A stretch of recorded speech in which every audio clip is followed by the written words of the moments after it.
Okay, so I'm gonna blaze through the stats part, and I'm not gonna cover the mechanics. And then we will get to the black commons and uncommons, the red common uncommons, and the green commons and uncommons. So if this is your first time seeing me, today we are covering part 2 of the commons and uncommons for New Phyrexia, specifically in how to draft them. And I'm going to be giving you card ratings for where you should be picking them and how those picks will change in relation to the cards you already have. So, really quick system explanation. I give everything a rating on a scale of 1 to 10. A 1 is a card you should never play under any circumstances. A 2 is a card you should do your best not to play. You will sometimes have to play these cards, it happens. 3 is filler. Your deck will largely be 3s. That is alright. 4 is above average. A 4 is a card that you will play over a 3. 5 is a strong card. 6 is a card you will always play in that color. 7 is a card that will pull you into that color. If that card gets past you, you know that that color is open and you can make that pivot. An 8 is a card that you will play. Like, I used to put like a mountain and a blaze into my 8th edition draft decks. 9 is a card you just always play. And 10 is a card that wins the game. 10s are incredibly rare. They tend to be artifacts and ridiculously powerful. Portal to New Phyrexia in the last set was one, so is Wormcoil Engine, almost. And then Umezawa's Jite is a famous one. And then my system's a little bit different in that rather than give you one flat rating that covers every situation, because that is a ludicrous ask for draft, I give you the floor value, which is the worst that the card will be, a ceiling value, which is the best that a card will be, and then an effort value, which bridges the gap from the floor to the ceiling. And what that tends to mean is maybe a card only works in a certain deck or only against certain things, and it'll have a high ceiling value, and you will, using my system, you will be able to look at the cards you have and see, oh, I'm missing a removal spell. That is going to be better than usual. Just because it came up yesterday, one thing that I don't account for when you pick cards in my system is the other cards in the pack. So if you watch me draft a lot, you might see me say, oh, well, I'm going to try and table this red card, get it to come back around, which means I will change my pick. I don't do that in these system explanations because that is a thing that is too easy to mess up for newer players. All right, so the stats in this set, we have 178 commons and uncommons with 8 sources of fixing. We'll be looking at more of those today in green, but we had a lot in artifact and in the lands. 103 creatures, 19 of which have flying, 3 of which have reach. I think we're going to look at all the reach creatures today. There are a total of 12 combat tricks, 2 burn spells that will hit the face directly. Usually there's a lot more than that, but Toxic is more of the aggressive bend in this. And then there's 6 divination effects, which are just strict card advantage. The butt sizes, there are 22 creatures with 1 toughness, 27 with 2, 24 with 3, 18 with 4. That's really condensed on the smaller end because there's only 9 creatures with 5 toughness, 2 creatures with 6 toughness, and 1 creature with 7 toughness. And you don't have to have that memorized, but it will come up a lot as we talk about the removal in this set. Which, right here, there are 2 cards that deal 1 damage, 1 card which deals 2 damage, and that's the Hexgold Slash. It also deals 4 damage to creature with Toxic. 1 card that deals 3 damage, 1 card that deals 4 damage, and 2 cards that deal 5 damage. So, there are 2 1 damage removal spells. Those will kill 23% of the creatures. That 2 damage removal spell kills 46%, which is pretty high. Any 3 damage removal deal kills 69% of creatures. 4 damage will 88%. 5 damage will do 98%. Will kill out 98% of creatures. And both of the 5 damage removal spells are red. We'll look at them both today. The other removal spells, there's 3 that just kill anything, 3 with some variable damage, fights, and damage equal to the number of creatures you control, 2 with that deal with creatures with mana value 3 or less, 3 pacifisms, 2 fights/bites, 2 edicts, your opponent sacrifices a creature, and 2 playable counterspells plus 1 unplayable counterspell. Alright, so this is special to this set. The thing about Magic is you will often hear me talk about early game, mid game, late game, or answering specific engines or card pieces.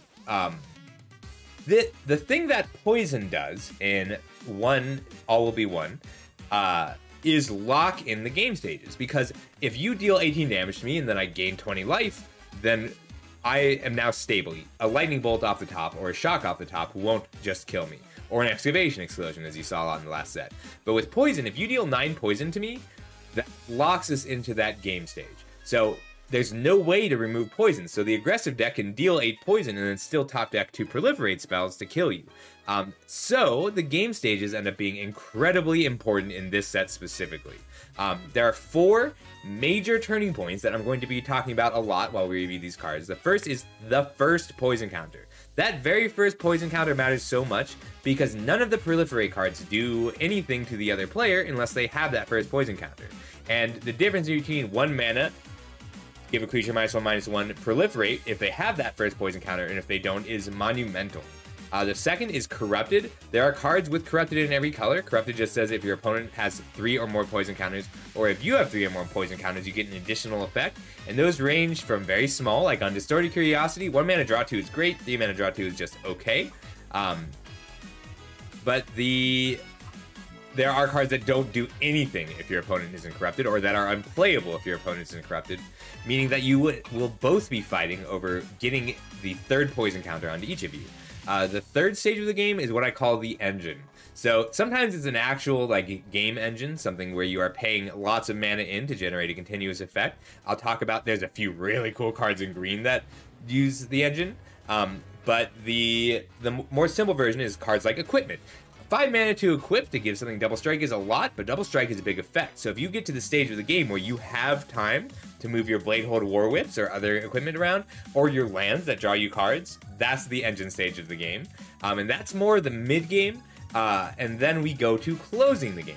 So that's less of a game stage and more of a game state, but you need to find a way to kill your opponent. You need to think about how you are killing your opponent from the beginning. And that can take a lot of different forms. Like if you are a poison deck, that's often going to be Proliferate. Noxious Assault is a great example, but there's a few different cards that will pump your whole team or force them through. If you are poisoning them and you have 10 creatures with Toxic and 10 cards with Proliferate, then you need to get those in the right order and craft your deck around drawing them in the right order. So the closing game doesn't have to be a huge swingy card. It just has to be a game plan. It has to be something you're thinking about. All right, quick drink of water, and we will get right into the black cards.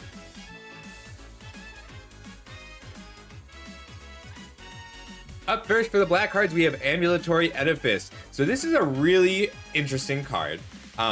It's just a 3/2 that you can pay 2 life to get that ability, which that would normally be pretty bad. But Ambulatory Edifice does 2 things.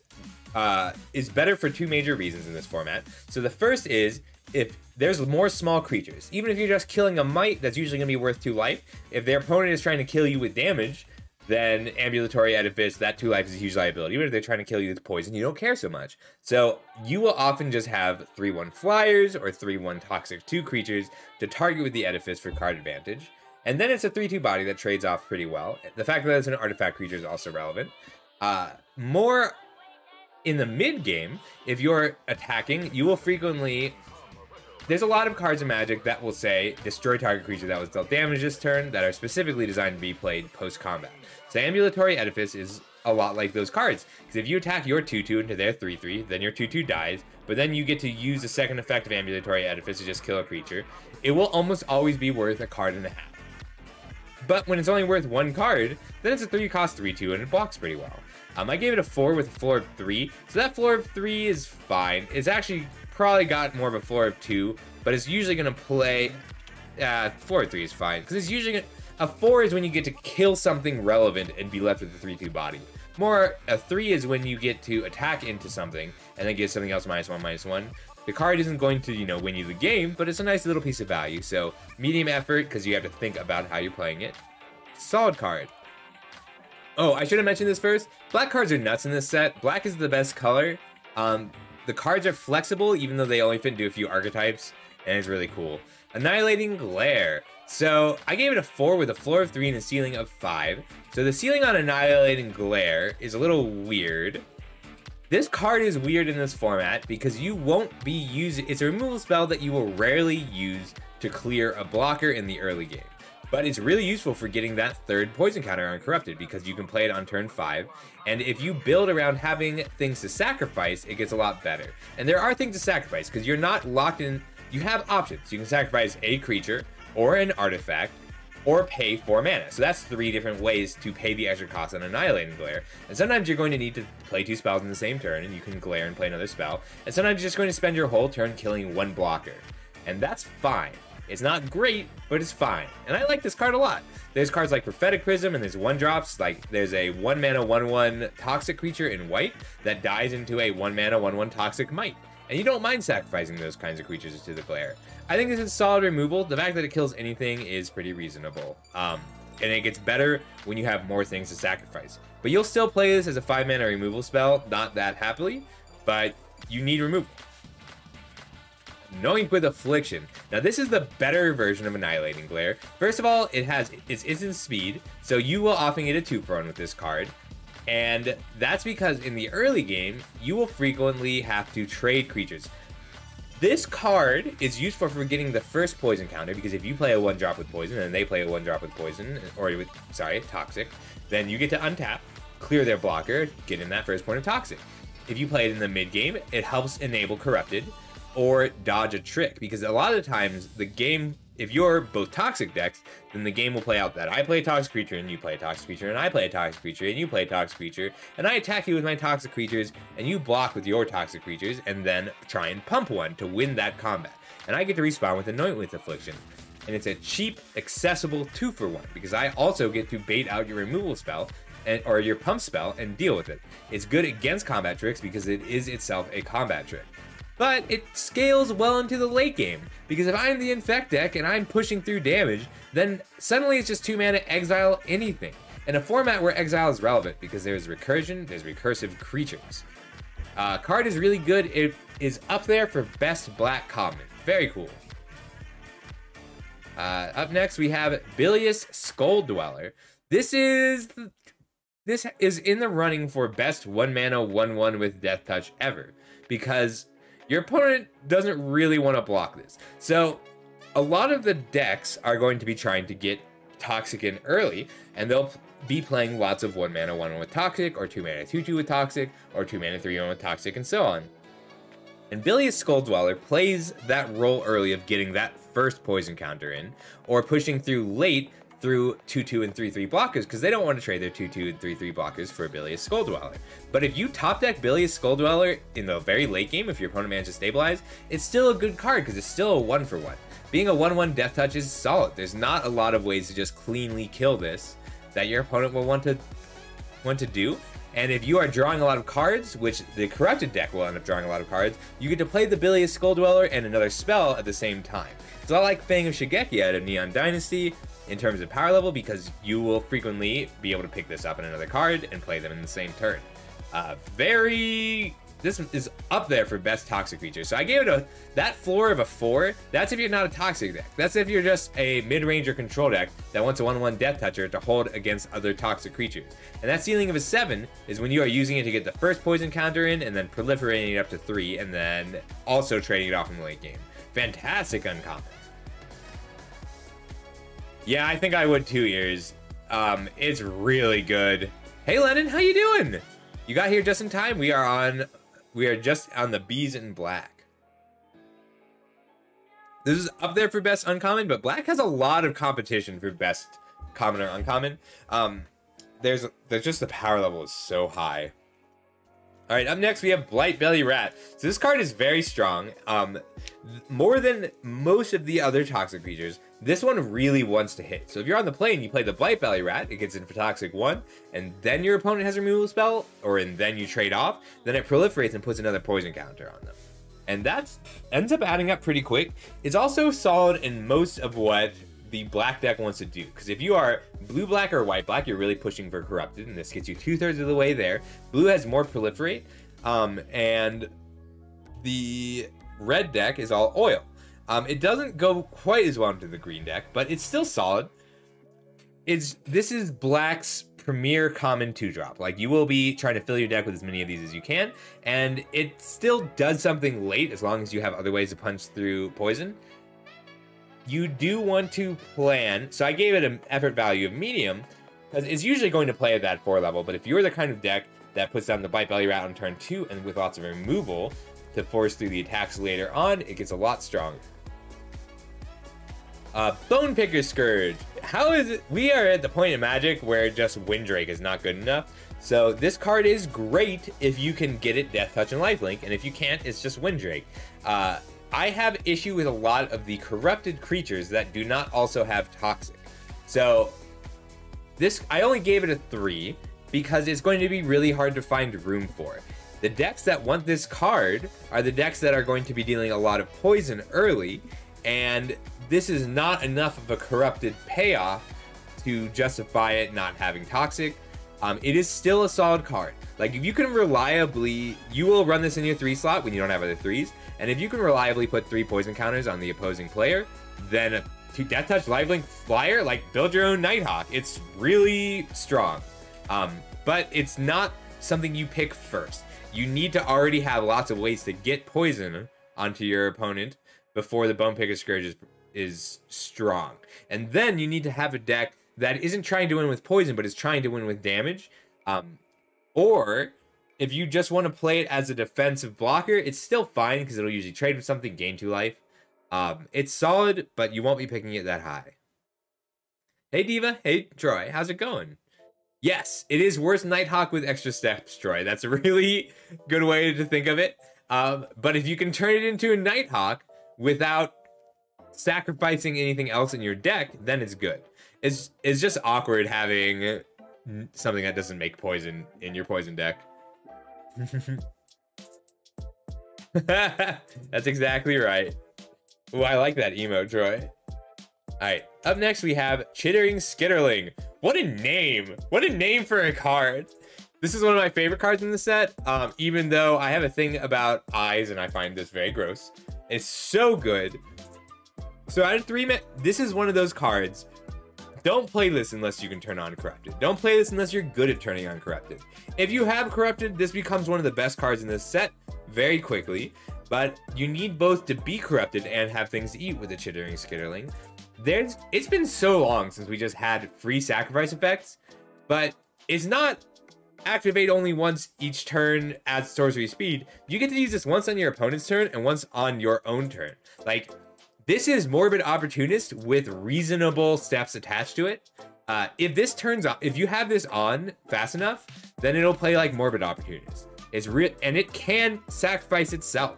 So at the very least, this will always be a 2-for-1. If they, because they're going to have to spend removal on this Chittering Skitterling, it just generates too much value. And when they do, you get to draw a card in response.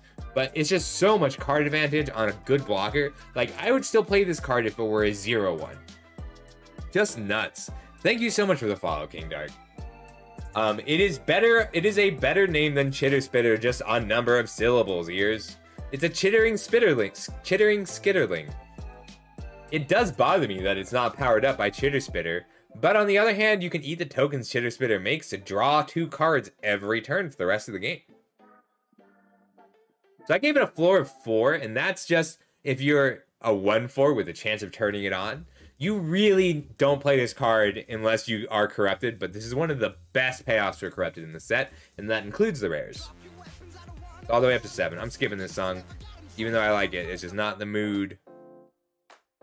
This is a mellower, need a mellower soundtrack. There we go. Alright, Cruel Grimnark. See, this is a cool card. It's a strict 2-for-1, but 2-for-1s on turn 6 are not going to be good enough. And that goes back to that engine component. So at this point in the game, you need to be playing towards your win con. So this is a reasonable win con in the control deck, but you can't take this card as a card that you play in your late game unless you have a lot of removal and a lot of ways to stop your opponent from killing you before you get here. The Death Touch is not relevant very often. When it is relevant, you need it a lot. Really, this is a 6-mana 5/5 that makes your opponent discard a card. And if they don't happen to be able to discard a card, you gain a life. But that's going to be rare. If you play this to an empty board, it's because the rest of your game was already going reasonably well, or because you built your deck to get the game state to a late game empty board. Which is why there's some effort attached to it. It's not a great card, but you do need you need endgame threats. You don't need a ton of them. You need like 1, maybe 2. You're really limited on the room you have for 5 and 6 drops, and you don't want it to be the Cruel Grimnarch, but it's not totally unplayable, and you'll find yourself topping your curve with it a reasonable amount of the time. Cutthroat Centurion. So this is a card. It's not worth it if you don't have good things to sacrifice. If you do have good things to sacrifice, it's fine without being amazing.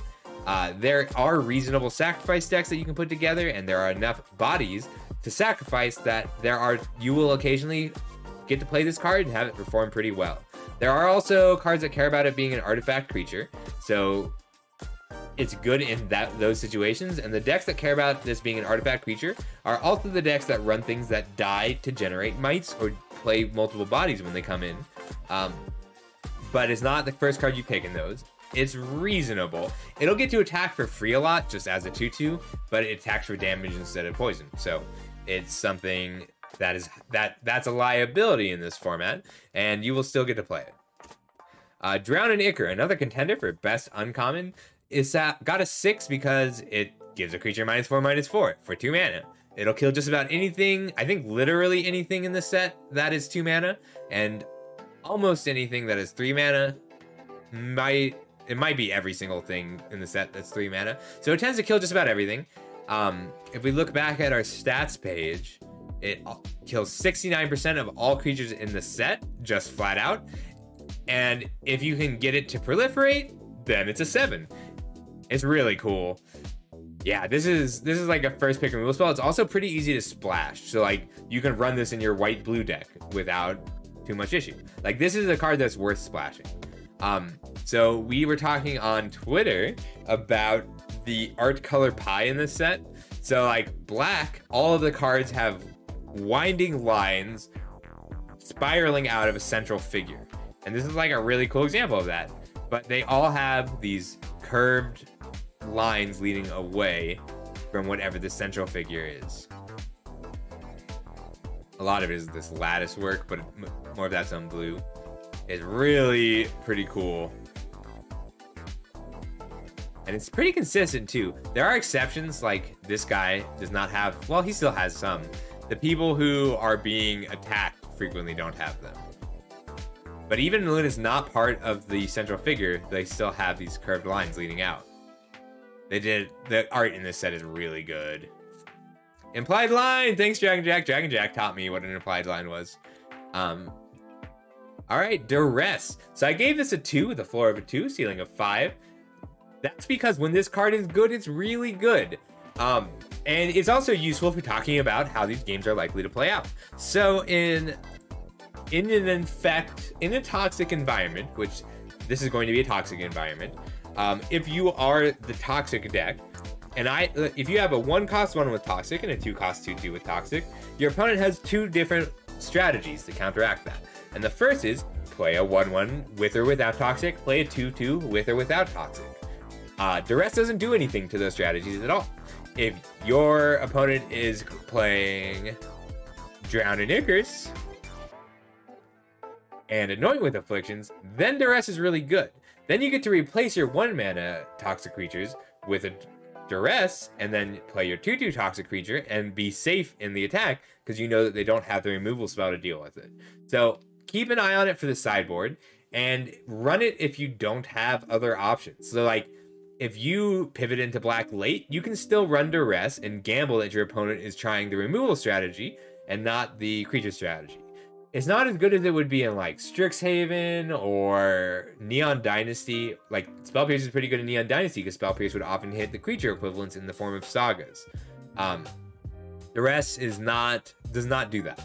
So have access to them, know about Duress, be prepared to side it in for Sealed. And when you are at your pre-release and you are the toxic deck, or you are any proactive deck, have access to Duress out of your sideboard, but you're not usually going to want to main deck it, not unless you have to. Right. Feed the Infection. This card is really cool. If you are the control, so 4 mana draw 3, we're going to ignore the rest of the text for a while, but 4 mana draw 3 is pretty good. This is a very low to the ground format, so you are going to have not a terribly difficult time playing out all those cards. So as a curve topper, you can run if you are a black deck, you can play 2 mana answers to things, and keep your curve very low, and then run card draw to keep the cards flowing so that you always have things to do.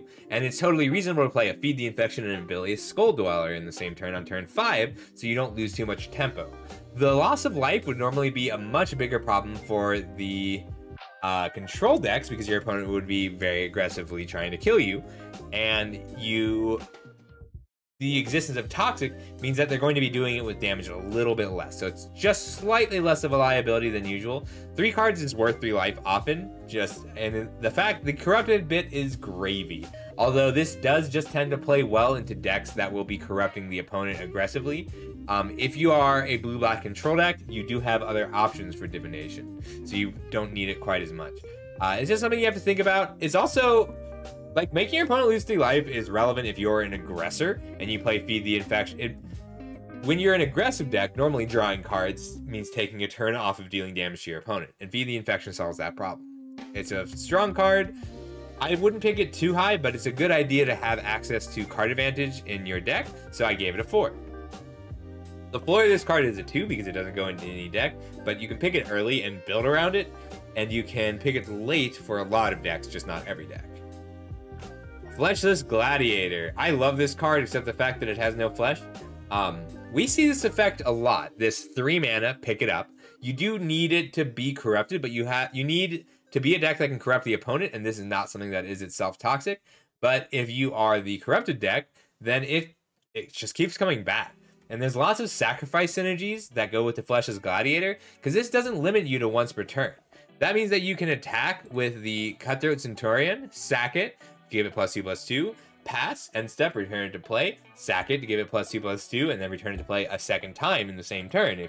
I mean, that's a lot of mana. But this card is a 2 mana 2/2 that blocks your opponent's toxic creatures early. Then you get to play the toxic game, put some poison counters on them, and pick it up again. So it's got if it's only going to be a 2 mana 2/2 that occasionally comes back in the late game, floor is just a 3. You want some synergies with it. But there's a lot of access to synergies with it that make it really pretty reasonable. And the 2/2 is relevant late into the game in this format, even if you're just blocking mites. Hey Joey Kyle, nice to meet you. We're doing our best of 1 set review. Let me know if you have any questions, and I will be sure to answer them between cards.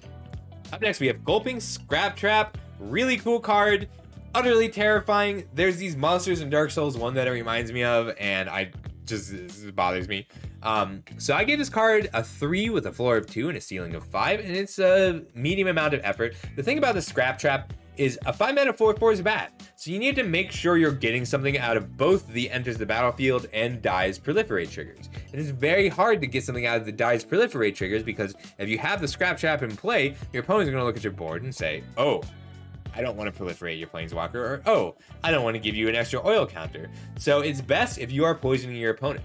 But if you are, this is part of that closing the game stage that I was talking about. So if you're the corrupted and poison decks, don't mind using this card as a way to get those last few poison counters. And you'll have lots of very tense situations where your opponent is at 9 poison and doing everything they can to avoid killing this, to avoid getting that 10th poison counter. The way to look at this is a 5 mana 4/4 that gives your opponent 2 poison counters over the course of its life. It's not good otherwise. It's fine in the oil decks, but it's hard to control that second proliferate trigger, so you don't want to count on it too much. Really cool card. Think about how you're playing with it. You can get it pretty late, and you're limited on how many 5-drops you can play in this format. Like, I would not try to run more than 3 cards that cost 5 or more in any given deck, unless you are a green ramp, which we'll talk to more when we get to green. I love the design on this card, and the fact that this is like a relatively weak common with so much niche use is awesome. The set is so good. Up next, we have Infectious Inquiry. You draw, so Divination, lose 2 life, each opponent gets a poison counter. This is not the best way to start the poison train, but it does start the poison train, and you have to start the poison train. And oftentimes, if you are I like this card a lot. If you're a more controlling deck and you don't have enough of the blue card that starts the poison train, this is not a bad way to do it. It's not the best way to do it because it's hard to take turn 3 off, but you can also have decks that go Toxic 1, Toxic a toxic 2-drop, a toxic 1-drop, get 1 poison in, and use this to trigger the corrupted. So when you take Infectious Inquiry, think about what stage of the game you wanted to play into. Is it going to be in the engine stage when you draw 2 cards and then put down 2 more threats? Is it going to be your first poison counter stage, which is a little late, but that's okay if you have enough cheap ways to put more poison counters on and proliferate more? Or are you trying to end the game with this by just leaning into proliferate triggers? And it does none of those roles as well as some of these other cards, but the fact that it can play first roll, corrupted roll, engine roll, or try and close out the game means that it's not a bad pick. You're just limited on 3s as well. How you doing tonight, Joey? It's nice to meet you. Let me know if you have any questions. I think you may have had ads when I said that before. Alright, up next we have Necrogen Communion. This is such a cool card. It's kind of a pet card. I don't think it's actually going to be that good, so I'm going to put a note into revisit. It is nice. So this card would actually normally be a little bit better if we had more Enter the Battlefield effects, and it doesn't put it back untapped, which means if you have a Necrogen Communion on something and they get to kill it, then it comes back and can still block. So it's a good way to ensure that you have a blocker. It does very well in the sacrifice decks, because if you put this on one of your bodies, attack with it, and then you have, where are you? The Cutthroat Centurion in play, then you get to protect this from an exile effect or from a disable effect, because there's lots of pacifisms, ossification comes to mind. You can sacrifice it in response and it'll come back, and then you can block with it. It does kind of need that. I'm actually lowering the floor to a 2. Because if you don't have a way to sacrifice it or ensure that your creature can use the toxic or use the ETB, it's a little bit weak. But I'm going to go ahead and raise the ceiling to a 5. Because if you do, I looked at some of the rares, and some of the rares do have strong enough Enter the Battlefield effects that it's worth using the Communion. If you have a 1-drop and you play with Toxic and you play the Communion on turn 2, it triggers Corrupted on turn 2. This is one of the very few ways to do that. So it's not something you can take in a vacuum, but it does have its uses, and it's a good card. Like, it rewards planning, and I love cards that reward planning. All right, Necrosquito. So this is part of the cycle of creatures that grow with oil counters, and they are all worth noting about because those are the only creatures that grow with proliferate. So Necrosquito, I gave it a 3 with a floor of 2 and a ceiling of 4. And every time a creature dies or an artifact, it gets an oil counter. If it comes down to the 4-mana 2/2, that's pretty bad. But if at a 3/3, it's playable, and at a 4/4, it's great. And that just keeps growing. So you need some ways to increase the oil on your terms. If you have the ways to increase the oil on your terms, it's a great win con. It's a good flyer. It's hard to make it relevant on turn 5, but it is still pretty strong. Or on turn 4, but it's pretty strong because it'll just keep growing. Yes, they do stack Imperial Lion. If I give something Toxic 1 10 times and then it hits you with it, you'll die. So you can play that if you have something with Toxic 1, like the Bilious Skull Dweller on turn 1, Necrogen Communion on turn 2 gives 3 poison and turns on Corrupted immediately. Which if you have 3 Bilious Skull Dwellers, this card becomes amazing. If you just arrived, Bilious Skull Dweller is a very strong 1-drop that is worth knowing about. Just 1 mana, 1/1, Death Touch, Toxic. Easy peasy. Alright, up next we have another doozy. Black has a lot of these doozies. Nimraiser Paladin. So, if this were a 5-mana 4/4 with Toxic, it would almost be good enough. If this were a 5-mana 4/4 that gave me a Gravedigger, this would almost be good enough. And it's so strong with just both of those abilities. Like, this makes every other 5-drop in the set look weaker. I might lower the floor of this to a 5, but it's just, you're always going to have something you can get back with it. And then it has Toxic 2 and attacks through most of what they have in play already. Card's really good. It's a lot of value. I am lowering the floor to a 5 because I just don't. Just head to head, I would take Drown and Ichor over it. And I might take Chittering Skitterling over it, and I will always take Bilious Skull Dweller over it. So yeah, it is very good. Keep an eye out for it. If you have other 5-drops, you need a little bit less, but value is good in this format, and you get a lot of it out of the Nimrazer Paladin. I love it. Offer Immortality. So this is one of the best this affects. We see this effect a lot. I think Dominaria is literally Battle Rage Blessing is the same exact card. This is the set with less instant speed removal. Like, it's easy. It beats 100% of the other combat tricks in a format where combat tricks are very strong. So if you give something Death Touch and Indestructible and they give it +4/+4, then your creature wins. It doesn't matter what creature it was before. And there's limited cards that like there's no there are still cards that get through it. I gotta lower the. I saw too many of the cards that get through it, so I'm lowering these scores a little bit. Yeah, sorry, I dropped the scores a little bit. But I will play this card. I think it plays just fine. It's better the better your threats are, and it's better in this format than in others because winning your early combats is much more important than usual, and beating your opponent's combat tricks is much more important than usual, and this does both. Pestilence Siphoner, not a ton to say. It's just a 2-drop that's great at getting that first point of Toxic in, and it's pretty weak off the top of your deck in the late game, so I'm dropping the floor a little bit. My floors are a little too high on a lot of these cards because I got stuck only thinking about the early game, and there is still going to be a late game. It's just going to look different based on the early game. So I gave it a floor of 3 with a ceiling of 5 and a 4 average. It's just good at getting the first point of Toxic in. Ravenous Necrotitan. This is a card that you really want to have. So this is a cool card because you do have to build around it. I gave it a 4 with a floor of 3 and a ceiling of 5. But a 6/6 is huge on turn 4, and you do, like, people aren't going to be able to run that many creatures that can compete with the size of the Necrotitan because it's hard to get to turns 4 and 5. But you also have to put effort into turning the Necrotitan on. So it seems like a minor cost, but you need to either make sure that you have creatures you can sacrifice, or you can put them to Corrupted on turn 4 for this card to be good. But if you play this as a 4-mana 6/6, you will win the game. Scheming Aspirant. So this is a fantastic payoff for Proliferate. There are so many cards that have Proliferate tacked onto them. Being a 1/3 makes it a very relevant blocker in the early game, and in the late game, it'll just keep draining them life. Solid card all around. It's one of the best payoffs for Proliferate, including Planeswalkers. There's Planeswalkers that are also payoffs for Proliferate, and this is as good as they are.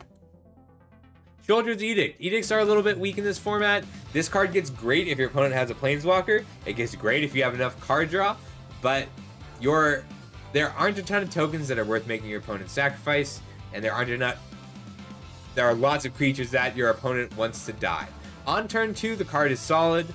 In the mid game, if you can set up situation, it's solid, and if you can hit a Planeswalker, it's solid.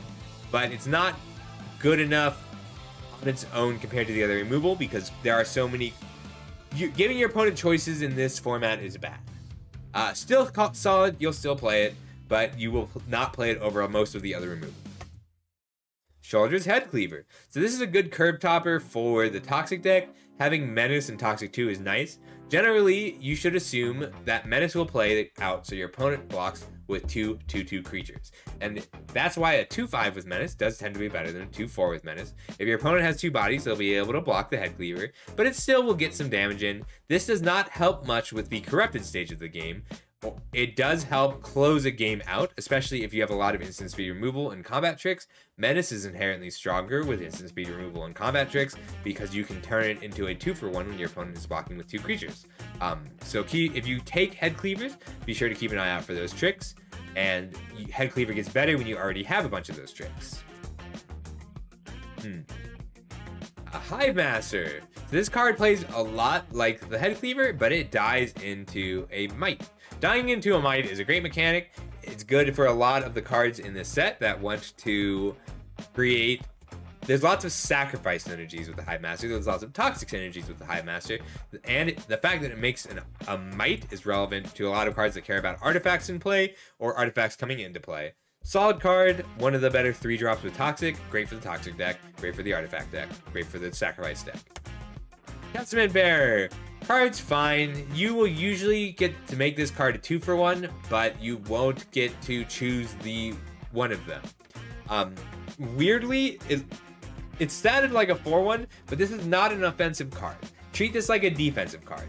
You treat this like a card that turns your opponent's 4-4 attackers off. You will usually trade this with a 3-3 and draw a card. If you're attacking, you will usually trade this with a 1-1 or a 2-2 and draw a card. And that's fine. It's not a great card. If you're a more controlling deck, it goes up a bit, which is why the ceiling is a 4. Don't take it too high. Run it in your 4s. You are limited on how many 4-drops you can play, so it's not that high in import. Vat Emergence. So this, whenever I look at a reanimate spell on the card, it's important for me to go through and look at everything that it reanimates. If you are paying 5 mana to reanimate a creature, that means that only cards that cost more than 5 mana, or cards that cost 5 mana that you are incentivized to bring back rather than run an additional 5-drop, meaning rares and mythics are worth it. There's only 8 cards in the set that are worth targeting with Vat Emergence, and 5 of them are rare. So it's not a good card. If you have rares that you can pick up with it, or 6 mana green creatures in the black-green deck that you are running because you are the ramp deck, then it's fine. It's not great. You need to both have a target for it and have it be worth proliferating. If it said creature or planeswalker, it would be kind of cool, because Vat Emergencing a planeswalker and then proliferating onto it would be awesome. I'd love to see that. And here we have another Vat. So Vat of Rebirth. This card's cool, but it's work. It's a lot of work. So you need more than just the natural triggers for it, at least in Limited. It's cool and constructed with Oni-Cold Anvil, but in Limited, you having a card that is worth your first card when 4 creatures die and worth your second card when 8 creatures die is not worth it for a whole card and 7 mana. But if you have ways to divvy out oil counters, which there's a lot of them in red, card gets a lot better. You just can't take the Vat before you take the ways to divvy out the oil counters. If you build around it, this card's pretty cool, and it's a good way to generate value in the long term. So this is good in the black-red oil deck, or in the blue-black proliferate deck if you have upwards of like 8 or 9 proliferate cards.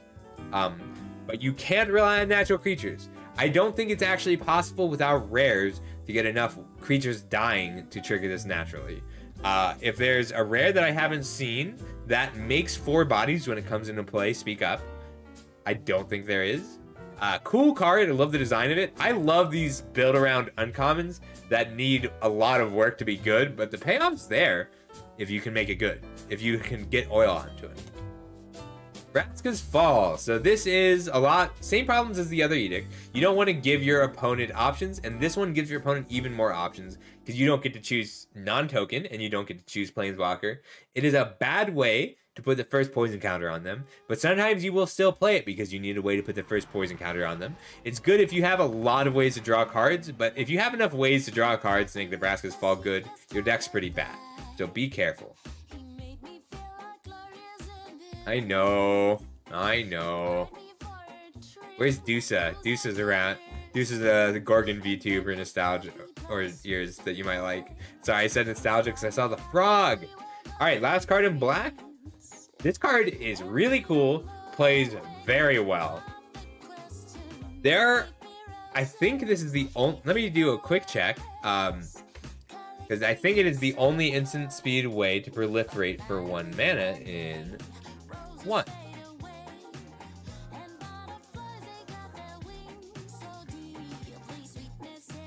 Oops.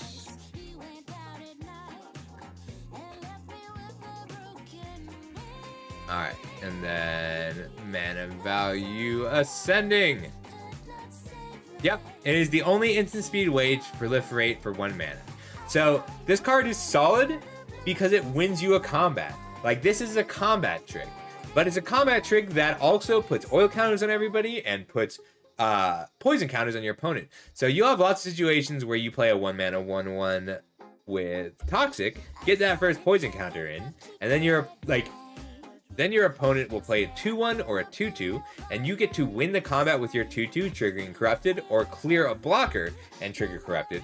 And if you have it with any of the cards that grow for the oil counters, it's an even better trick. So if this card is 1 mana, target creature gets -1/-1, it's bad. If this card is Subtle Strike, or target creature gets -1/-1, draw a card, then it's great. So know what you're proliferating. You need to get something out of that proliferate. But then the card is very good. It's cheap, and it enables combat wins that you wouldn't have had otherwise. Ooh, alright, so that is it for the black cards, and we are going, if you have any questions, think of them now. I'm going to refill my water because I drank all of it, and then we will be back with red.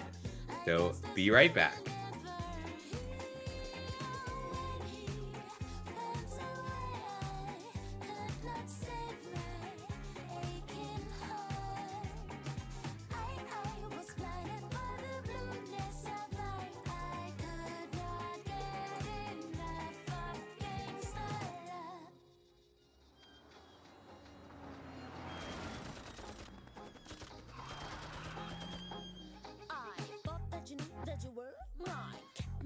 Like butterflies, I was taking my heartbreaking Yeah, but shots and guns, the praise and these and that. You got me caught with a lullaby. I can't run even if I try hard to forget that you love me with diamonds and rings and bling bling. There you go.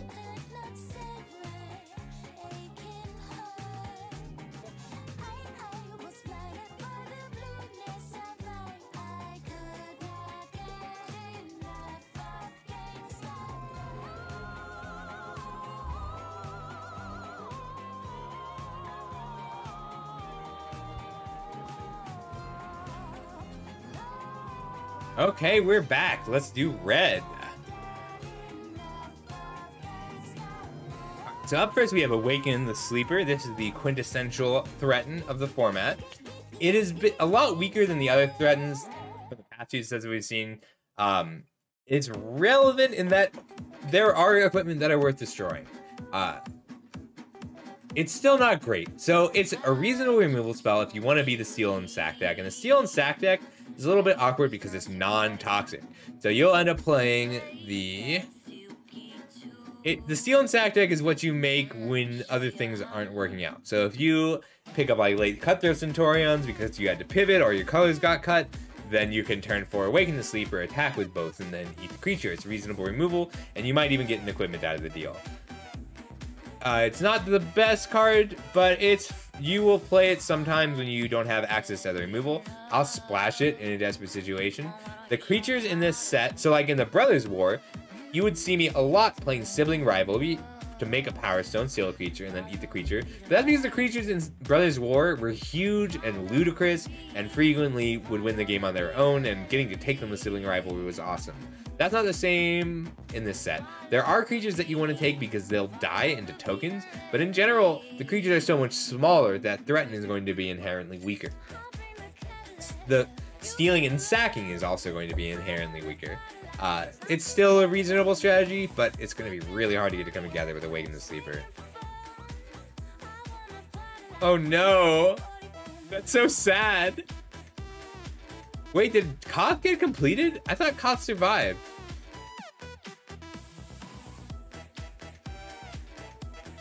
I gotta go look at Koth. I gotta go look at the mythics.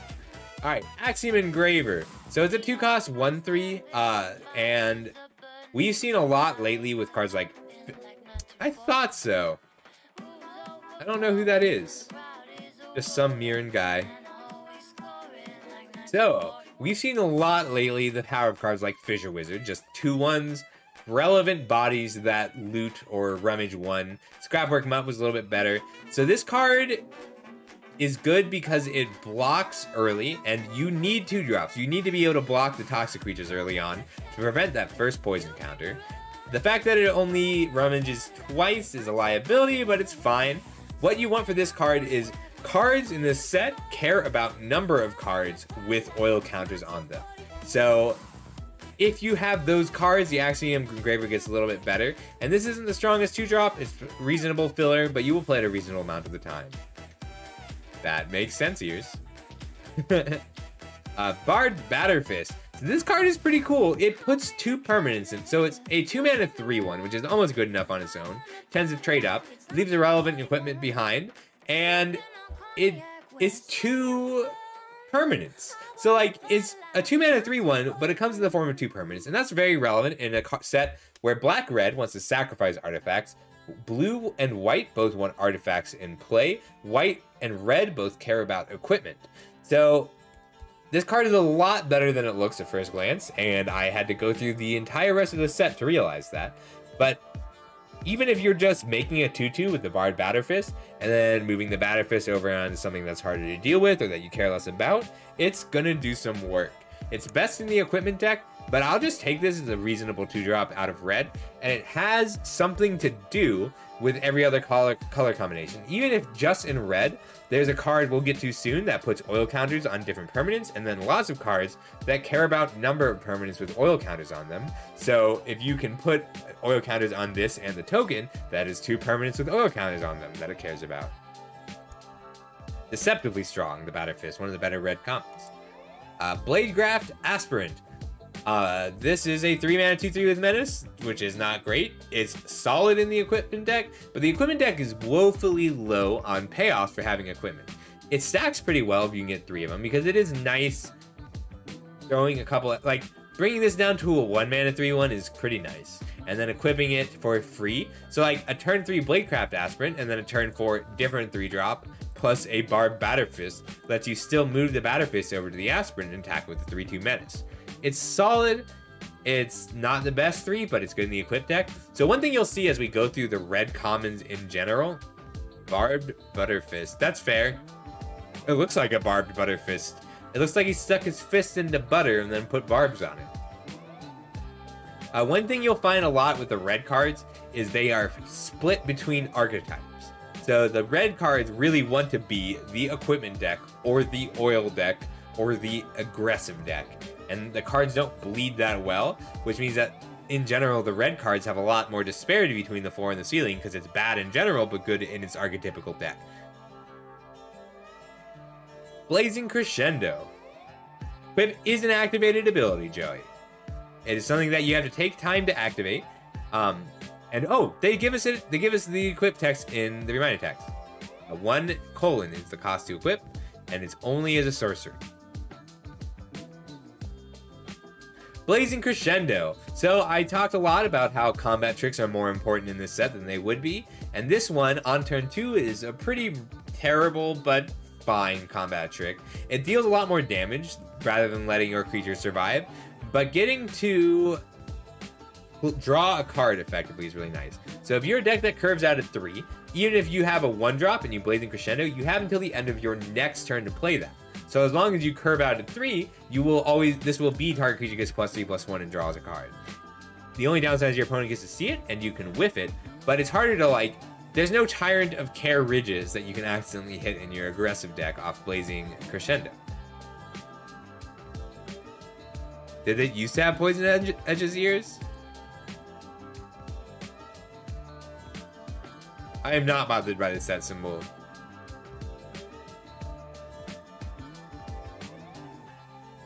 I know. Whiffing this card will feel terrible, and it will happen, but if you get to save a creature, if this is +1/+1, draw a card, it'll feel very good. Cacophony Scamp. Yeah, because that was a symbol of Phyrexia. Here's, so like, the Phyrexians, they won, but the Phyrexians don't win by dominating. The Phyrexians win by assimilating. So this is post-assimilation Mirrodin. So like, first there was the Mirrodin symbol, and then there was the Mirrodin Prestige symbol, and then the Phyrexian symbol, New Phyrexia symbol, and this is after they've assimilated. Like, they don't erase your culture, they eat it. Cacophony Scamp is really good. There's a lot to parse on this card. So you may have seen me posting this as a turn 2 kill in Pioneer, and possibly in Historic as well. If you get this to be a...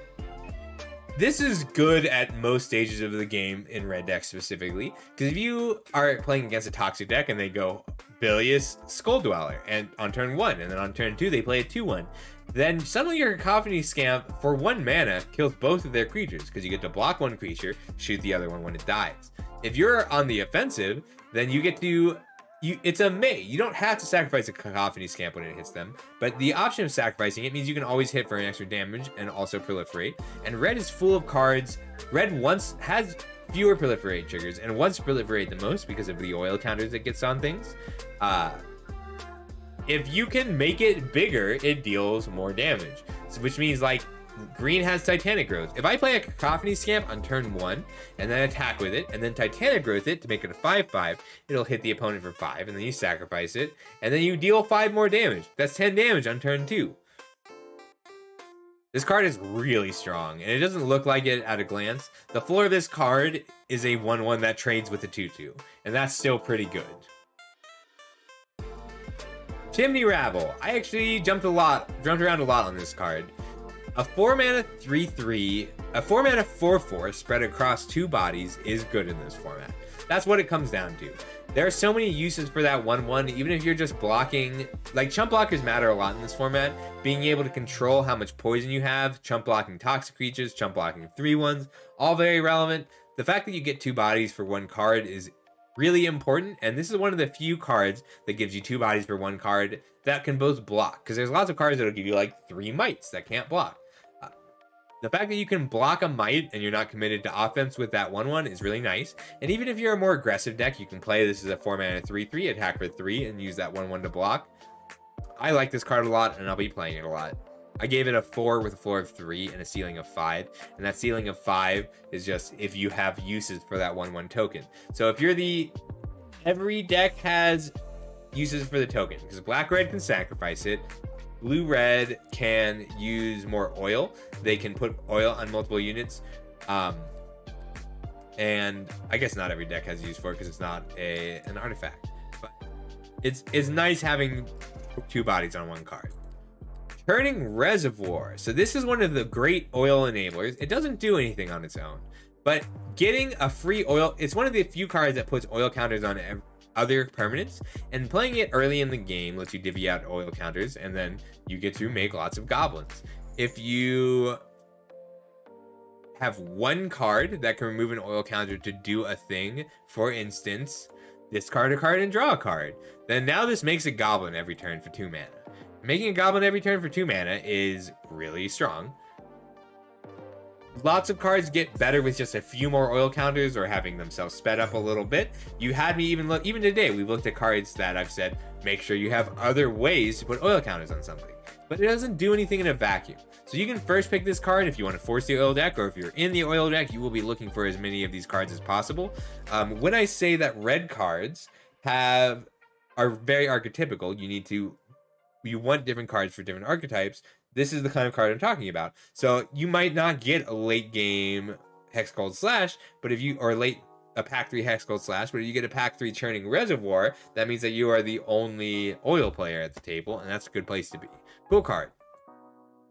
Exuberant Fuseling. Not great.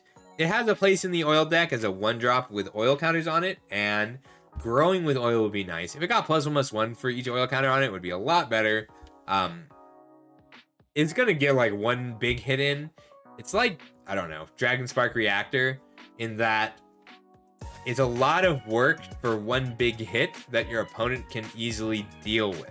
So if you are taking the time to get this powered up and get it to a 10/1 with Trample, and your opponent shocks it, it's gonna feel really bad. But it has a place in the oil deck. I think it's fine. You don't pick it early, and don't be lured into it. Forgehammer Centurion. Very cool card.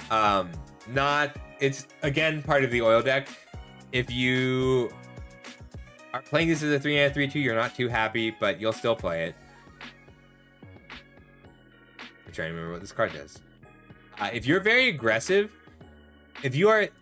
there's a more engine-y version of the oil deck, and there's a very aggressive oil version. And this is better in the aggressive version, because sometimes you will get 4 oil counters onto this and take out 2 blockers for the win.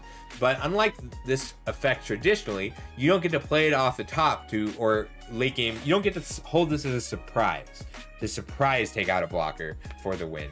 You have to put it down, and your opponent gets to prepare for it and maybe lead back attackers that they wouldn't have otherwise.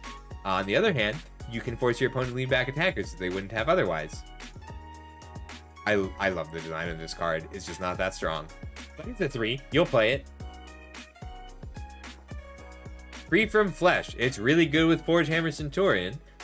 It's actually solid. Like 1 mana +2/+2 to a creature is almost good enough in this set because those early combats are so important, and your creatures are a lot more likely to play out at parity or close to parity.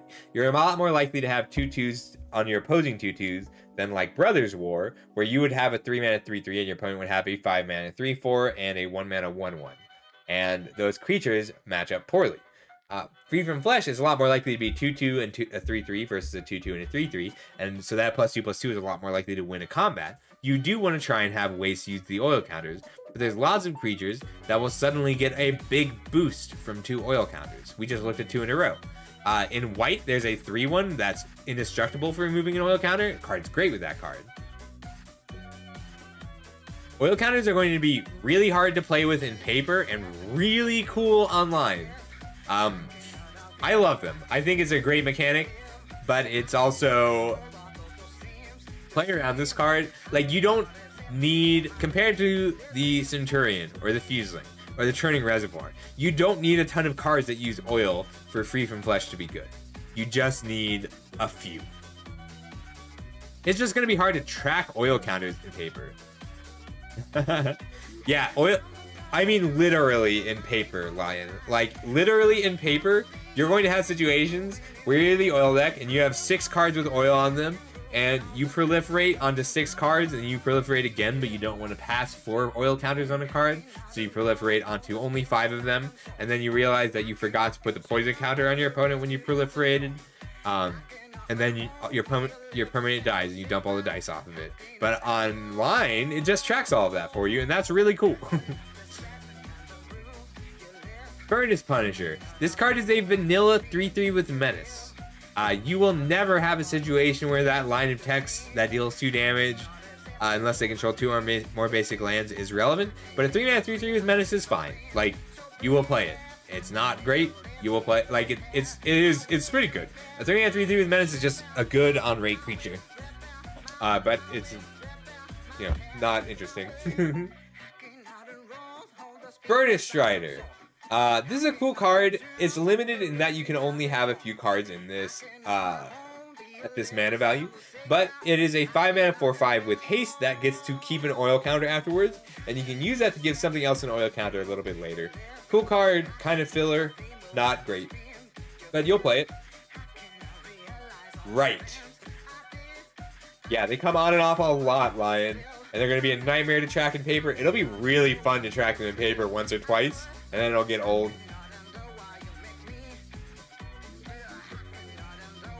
But it adds a lot of interesting mechanics and complexity to the set, so I like it overall. Lethal Demolition. This card is awesome. Like, this card is pretty good in this format because 1 mana destroy target artifact is pretty good in this format. And the fact that you have an option between paying 1 mana to kill your opponent's equipment or paying 1 mana to turn your Prophetic Prism into 3 red goblins is solid, especially in a format where you care about having multiple permanents and going wide. Fantastic design on this one, reminiscent of Kuldotha Rebirth. Yes, this is good in Standard because you can hit your Myr and make 3 goblins, even if they're not artifact. I think it's a cool card. All right, Hazardous Blast. This is a card that is bad at first, but it's that late game stage. You have to have a way to close the game. And if you don't have a better way to do it, Hazardous Blast does do it. Hazardous Blast makes so your opponent can't block this turn, which means you get a free attack. That is worth a card in the late game. If you run too many, you risk drawing them early. The nice thing about Hazardous Blast is you can actually kill creatures with it, relevant creatures, sometimes just 1 or 2. I will frequently play 1 copy of this card to close out a game in my red decks. But only the first copy, and it's not going to be hard to get that first copy. It's not something you can play more than, like, max 2 of, and you only play 2 of this card when it's your curve topper, when the rest of your deck is 1, 2, or 3 mana. Cool card, though. I would splash for this. Hey, Tim, no. How you doing? We're covering the set today. So I would splash for Hazardous Blast in like a in like even a green-black deck if I didn't have another way to close the game. So like in green, there's a card that gives your creatures +2/+1, and whenever they become blocked, your opponent gets a poison counter. And like that's gonna be better, but you're not always gonna have that. So like I'll play this off of a Prophetic Prism in other decks to close the game out. This goes back to the stages of the game we were talking about earlier. Like this is a close the game kind of card. Hexgold Halberd, just really efficient. This is the equipment that you need in the equipment deck. It's a 2-mana. The way this reads is because of Mirrodin is a 2-mana 2/2 with First Strike and Trample, and that's great. First Strike and Trample on a 2-mana 2/2 is great, and the fact that it leaves an equipment behind to toss around later is really nice. It's best in the equipment deck, but you'll still just play this as a regular 2-drop that attacks pretty well. For Mirrodin.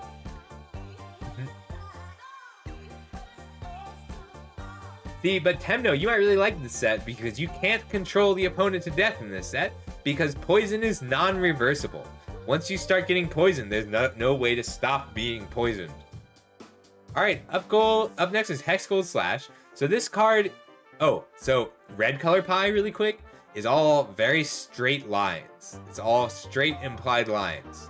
So, and that's because there's slashes, and love the art on this card, it's so unique. You can be aggro to death, Temno. That is your right as a Magic player. Alright, so deals 2 damage or 4 damage to a toxic creature. So 2 damage kills 49% of all 49 of the creatures in this set, which from our stats we know is 46% of the creatures in this set die to Hexgold Slash. Before you factor in the additional 12% that are toxic creatures with 4 toughness or less, and not included in that other 49%. So it's just a good removal spell. And the fact that it's only 1 mana and instant speed is very relevant. This is premium red removal. Take it high. That 4 of a 3 is when you're only dealing 2 damage, and most decks will have a toxic target you can hit at some point. I think mid-range is actually solid, but it's corrupted. So even the mid-range deck needs to commit to the board really early, Temno. Godotha Cackler. You need this card to be a 3/3 on attack. The fact that it's not a 3/3 on defense hurts. If you have, 5 permanents with oil counters, like this is what we want where'd it go? This is what we want the Exuberant Fuseling to be.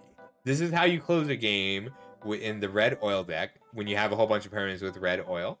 And the fact that it comes down on 3 as a blocker is pretty nice. I gave it an average of 3 with a floor of 2 because it'll play at the floor of 2 unless you are the oil deck. But if you're the oil deck, it'll play closer to the ceiling of 5. You just have to be the oil deck. You don't want to play this card outside of the oil deck, which is why the effort value is so high. Magmatic Sprinter. This card is really fascinating, and it's a lot of text, so I'm just going to very quickly parse it. This is a 3-mana 3/2 with haste that attacks for 2 turns and then returns to your hand, or a 3-mana 3/2 with haste that attacks 1 time and puts 2 oil counters on something else. So there's a lot of modes to this card, because if it's a 3-mana 3/2 that attacks for 3 damage and puts 2 oil counters on another permanent, there's a lot of permanents that get a lot out of just having 2 oil counters all of a sudden. And you can keep paying 3 mana. It's only once per turn, but you can pay 3 mana every turn to put 2 oil counters on something, and that's really good for a lot of the different decks. A lot of the oil decks specifically, you do really want to be an oil deck, but if you're an aggressive non-oil deck, getting in for 6 damage off of a 3-power attacker is nice. Having only 2 toughness is a liability compared to other 3-power 3/2 hasters in other formats, because your opponent is just way more likely to have a 2-mana 2/2 that blocks the Sprinter. But if your opponent doesn't have a 2-mana 2/2 that blocks the Sprinter, you can turn it into a value machine. You just need other cards to go with it. So I won't be first picking the Sprinter often, but I will pick it, maybe pick 4 or 5 if I have a few cards that care about oil. Solid, not amazing. Huge disparity between the floor and the ceiling, because it will often play at the ceiling and it will often play at the floor. Molten Rebuke.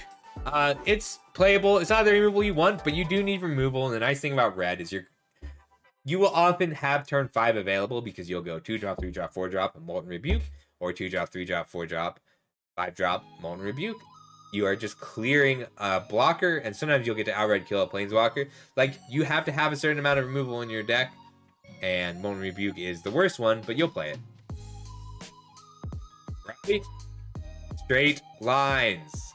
All straight lines. It's really cool. I need to go back through, maybe Dragon Jack can answer this. Do the other Magic sets have a color pie for art like this? Because it's consistent. It's across every card, at least every common and uncommon. Like, you look at every common and uncommon, it's built out of these straight lines. Like, even the fire. Fire is not something I usually would have considered as operating in straight lines. But it does in this set. The design of the goblins is straight lines. The design of the Phyrexians is straight lines. It's so cool. The green cards are really cool because they are all intersections. Like, if we go back to the black cards, they have these curving lines. And if you go to the blue cards and the white cards, so the blue cards, or well, let's start with the white cards. The white cards have curving lines. Tusks are a great example. It's all these curving lines leading back to a central figure. And these really elegant shapes, even if it comes from the background or a cape.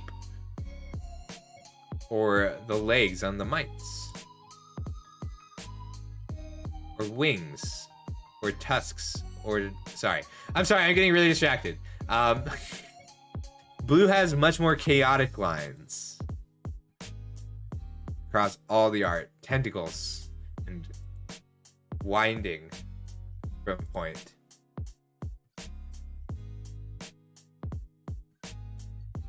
Alright, sorry. And then black has the curves.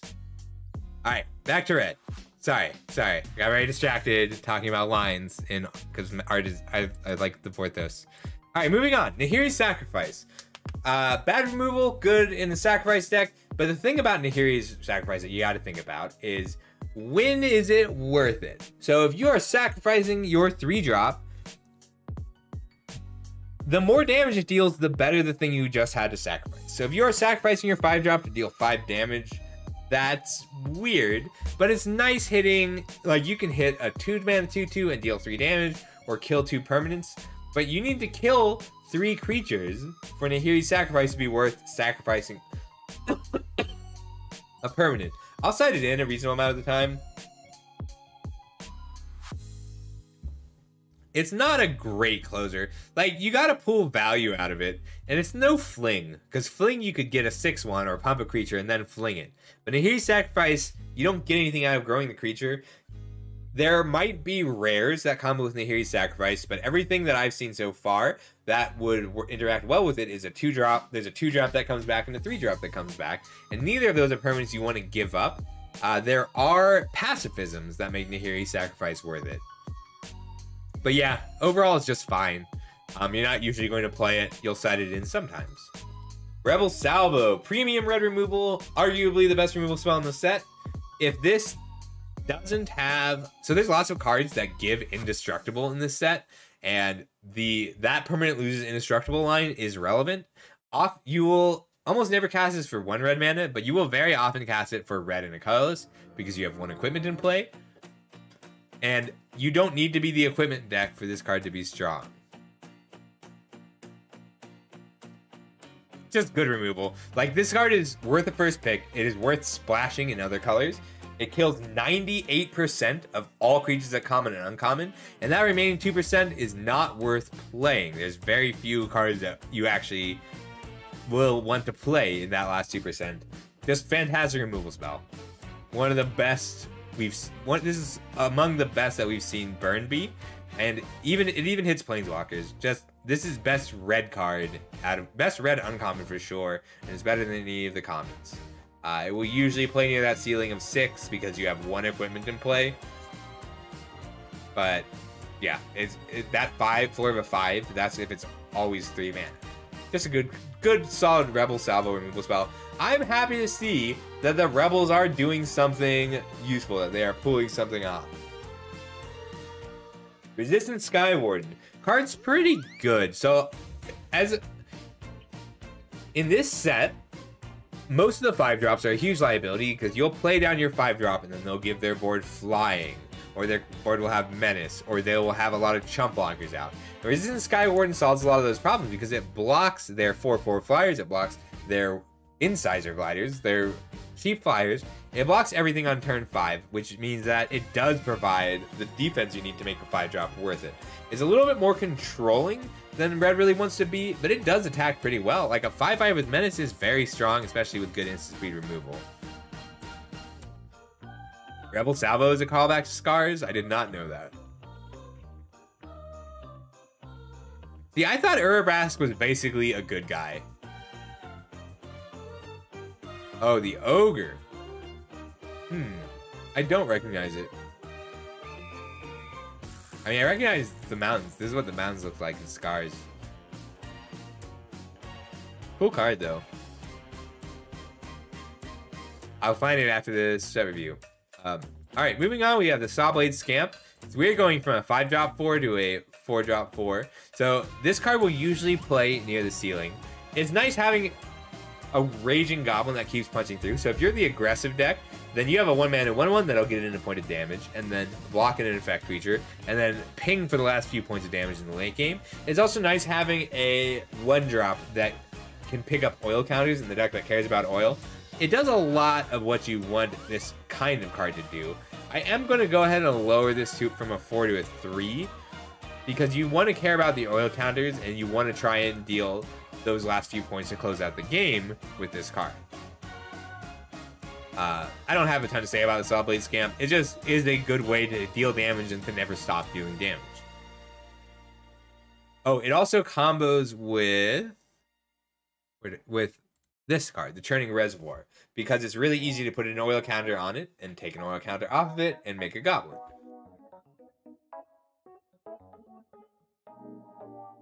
Hang on, I skipped some cards. No, I didn't. Alright, Shrapnel Slinger. It's a 2-mana 2/2. You need 2-mana 2/2s because you need to be able to block. It has use as an artifact creature, and it has use when your opponent has artifacts that you can kill with it. It will usually play like filler. Thank you, Ears. It'll usually play like filler, but if your opponent has a good artifact or an equipment that you need to kill, you can toss it an extra goblin to kill it. It's a fine card. You take this when you need 2-mana 2/2s, not when you're trying to kill artifacts. But if you have some in your seal pool at your pre-release, know to side it in when your opponent has a bunch of artifacts, even if they're just equipment. Yeah, it's relevant in a lot of different ways. All right, up next we have Thrill of Possibility. So this is a set where you will inherently need a little bit more card selection, because you don't use, this isn't a card you play on turn 2. This is a card you play in the late game because you will have to pitch an extra land, or because you have a 1-drop that you had in there for early blocking that you don't need anymore. So it plays better in this set than it has in others. It's also nice in the red-blue deck, because in the red-blue deck you care about playing non-creature spells, and this is one of the few good this is a good way to keep your cards flowing and trigger your non-creature spell triggers. We've seen this card before. There's not too much to say about it. You will often want 1 or 2 cards, copies of this card in your red decks.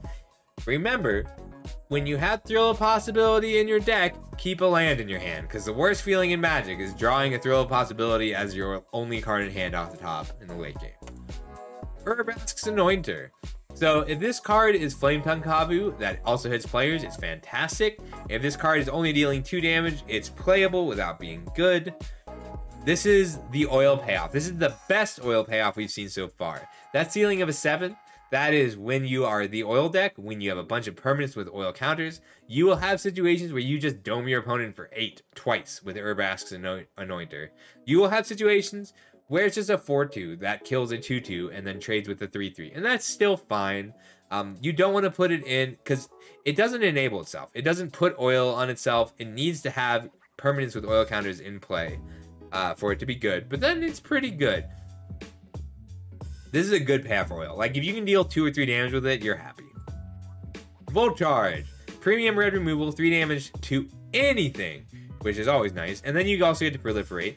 If this is just 3 mana, deal 3 damage to any target, then that kills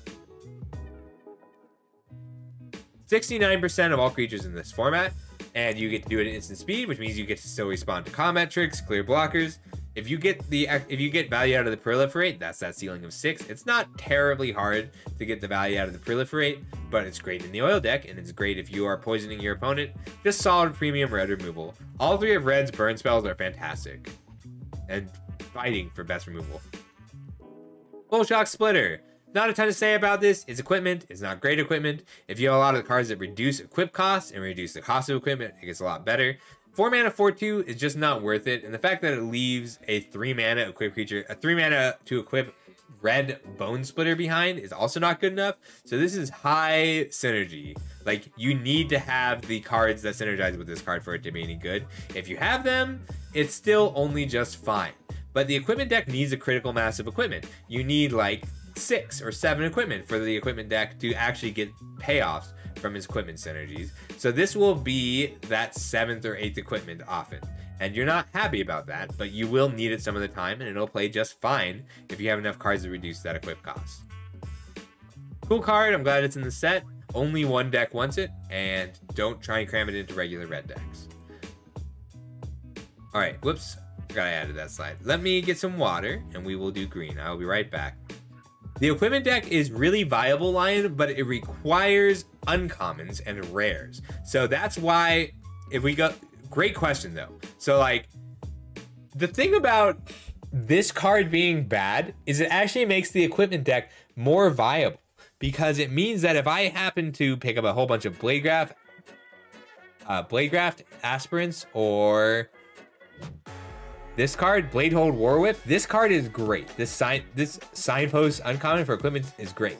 But if I have a pack with Bladehold Warwhip early on, and I get a pick 2 Bladehold Warwhip and a pick 3 Bladehold Warwhip, then I get to spend my pick 4 on the Slash. Where is it? On like Hexgold Slash. I can pick removal spells because I know I can count on getting enough equipment. If this card were too good, other red decks would snap it up. But the fact that this card only works in the equipment deck means that I can pick my equipment payoffs and enablers early and then get my equipment a little later. So, like, the only one that I think you'll have to fight for is Barbed Batterfist. I think this card's just good. But when I have... So, like, if I have 2 copies of... Where'd it go? If I have 2 copies of Bladecraft Aspirant in play... Then this only costs 2 mana to play, 1 mana to equip. I can equip it in the same turn and then move it back to the Rebel for a blocker. That's solid. That is a good game plan. But I need to have all those cards for any of those cards to be good. And like, you need, if I am an equip deck that needs 8 equipment to be any good, then I can pick this up late and make it work. Yes, exactly. That's exactly it, Lion. That's why so many of the red cards have these high difficulties attached.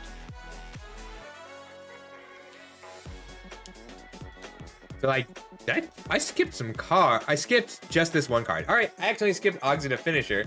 Look, I gave it a floor of 1, a ceiling of 5 with a high effort. Because if you're paying 7 mana for this card, it's terrible. If you're paying 6 mana for this card, it's terrible. If you're playing 5 mana for this card, it's okay.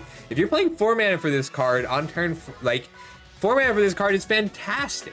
If this is a 4 mana 7/5 and you can Hexgold Slash in the same turn, it works really well. So, like, if I get a late Oxidative Finisher and know that I have the equipment to make it work, then I know the equipment deck is open and I know I can aggressively take equipment. Like, this card as a 3 mana 2/3 with Menace is terrible. But this card is a 3 mana 2/3 with Menace. That saves me 2 mana on turn 4 or 10 mana over the course of the game is fantastic. It's a high synergy format. I love high synergy formats. Yeah. There's a lot of equipment that are fantastic at rare.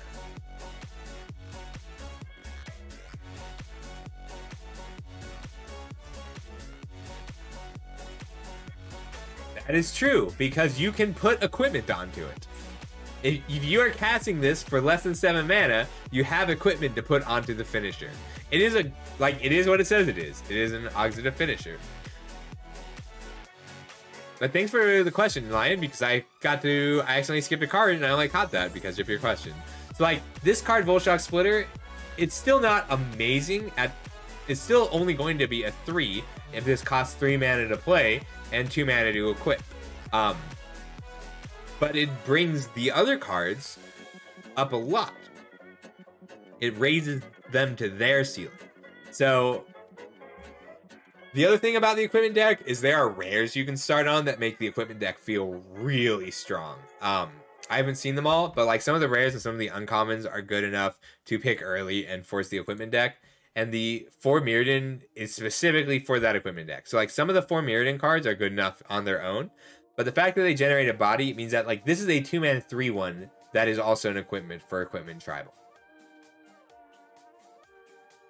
Alright, I'll be right back and we will move on to green. Yeah, if I don't take a break of like 2 minutes between each one, then my voice gives out during the color. Alright, be right back.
Rebel.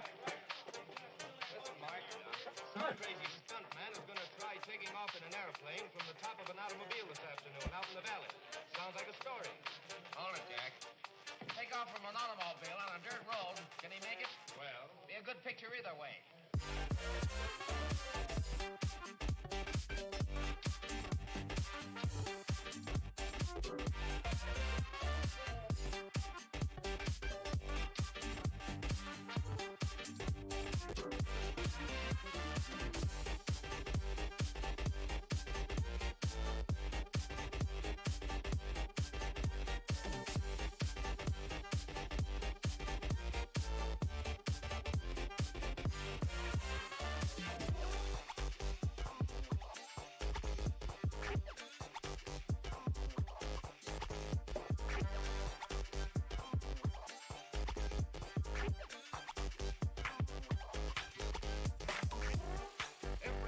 Mind it, Rebel. Science and engineering has been utilized to get the story to the reader in the shortest possible time. And now, the latest miracle of I'm news back. gathering, Hey, Tua. sending pictures by wire. Oh, I left my mic on so you could hear me saying cute things to my dog, I guess. Hope you didn't mind. Alright, last color. Then we're done with the commons and uncommons.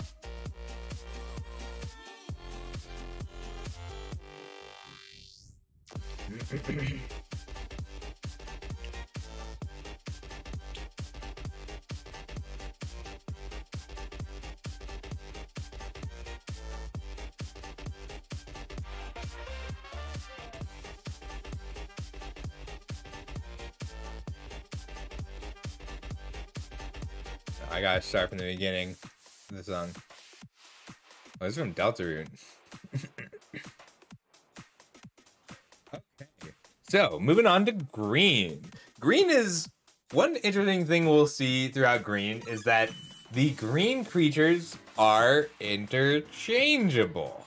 And that feels mean, because they are strong and important and you want to craft a pattern, but so many of them are just power that you can like, your 3-drops are largely interchangeable for green, and your 2-drops are a little less interchangeable, but 3, 4, 5, and up are interchangeable, which means that if you are a green player, you can pick the green creatures a little bit later. And there are a few exceptions of very powerful green creatures, but even among like given points on the curve, you'll find that a lot of them have the same ratings compared to the red creatures, where like, well, I need this red creature for this equip deck, or I need this red creature for this oil deck, or this red creature for this sack deck. The green creatures, the main difference is, does it have toxic or not? And even the ones that don't have toxic tend to slot into the toxic deck. Adaptive Spore Singer is a really great example of this. So a 3-mana 2/2 with Vigilance, not quite good enough, but is a fine card, because if you are the toxic deck and you just, let's say you have a 2/2 with toxic on turn 2, and you have a Spore Singer on turn 3, then you have two options with the Spore Singer. You can either give your toxic creature +2/+2 so that it gets an attack in through your opposing 2/2, or you can just attack, and if they let it through, you can proliferate and put a poison counter on them. Neither of those are amazing, but the fact that it is adaptive does help, and the Vigilance is relevant because you can push damage through and still block toxic creatures. This isn't a high pick, but like, you're not that upset if you have to play a few of these. Just having bodies is important in green. I like this card, and hey, Scissors Man Meat Pie, what a name, I love that. I have a buddy who named himself after the things he saw. But thank you so much for the follow. Let me know if you have any questions. I will take questions and do all the thank yous between each card. So up next, we have a doozy in Armored Scrap Gorger. So this card is great because if this were a 2-mana 0/3 that made mana, I'd be very happy with the card. Because being an 0/3 is relevant because it blocks the 1/1 and the 2/1 toxic creatures early in the game while still putting you to 4 mana early. And this is a set where, like I keep saying, having too many 4-drops or 5-drops is a liability. Green doesn't have that problem as much because of cards like Armored Scrap Gorger, where you get to block and then put your 4-drops down and turn early. But it also fits into the oil deck because it gives itself oil counters for free. And it also attacks for 3 later on in the game, because the third time you use it for mana, it becomes a 3/3. And it also is the only card that exiles cards from graveyards in a format where cards in graveyards are strong. Card's nuts. It's just always gonna do what you want it to do, and that's worth a 5. Very strong. Eat, sort, eat, sort, eat. That's the first time I've read the flavor text. Really cool card. Take it high. Branchblight Stalker. Just a solid toxic creature. It's nice, so a lot of the toxic creatures will be like, deal 1 damage, but it has toxic 2. This is a 3/1, it'll usually trade with another creature pretty aggressively. They will block this card aggressively because they don't want to take 3 damage and they don't want to take toxic 2. There are better 2-mana toxic creatures in other colors, but this is one of the better green toxic 2-drops. So you will frequently replace this with cards in other color, but at its core compared to the other green cards, this is a safer pick because you can play this card in a non-toxic deck, and toxic 2 is huge. Like, that's a 5th of their life total per attack, and in addition to a 7th of their life total per attack in damage. Kangaroo. So this is a really strong card. Being a 2-mana 3/2 is almost good enough on its own. That would make it a 3. And then having the disenchant attached is really nice in a format with very few cards that actually answer artifacts and enchantments. Most of them are green. But like, you will play this on turn 2 as a 3/2, and then occasionally you'll get to break open an ossification or kill an important combo piece with a Cankerbloom. And sometimes you'll just proliferate. And the existence of a known proliferate trigger will mean that your opponent has to carefully think about how they are dealing with your oil creatures and how they are dealing with your creatures that grow with oil on them, and even how they attack your planeswalkers. It's a cool card. Another really strong high pick in green. Carnivorous Canopy. So it's Broken Wings, but you proliferate if its mana value is 3 or less. In general, it's good for the same reason that Cankerbloom is. There's not a lot of cards that deal with artifacts and enchantments, and there are a lot of good artifacts and enchantments. I'll play one of these in the main deck most of the time. I won't usually play more than one in the main deck, but if I'm a heavy proliferate deck, I might, and I will often be willing to side this in. So this is better than a sideboard card compared to a lot of other formats. And a lot of other, in this were instant speed, I would main deck a couple of them. But being a sorcery means that it's just fine removal, and you will have access, hopefully, to other removal. But you'll still play it. So I gave it a 3 because a 3 is a filler card, and this is filler removal. Destroying Flying. So in this format, like compared to other formats, it's not going to be a 2/2 threat. Either it's not going to matter, or it's going to be something with Toxic 3 that ends the game 3 turns from when they play it. Which is why this is such an important card to have in your sideboard. And it's important that you have removal in general. So if you don't have Carnivorous, like, this is not the removal spell you want, but if you don't have enough other removal spells, you need to hit a critical mass. Like, have minimum 4 removal spells in your format, preferably, or in your deck, preferably as cheap as possible. And this will be your 4th or 5th one. Oh, thank you so much! Thank you so much for the subscription.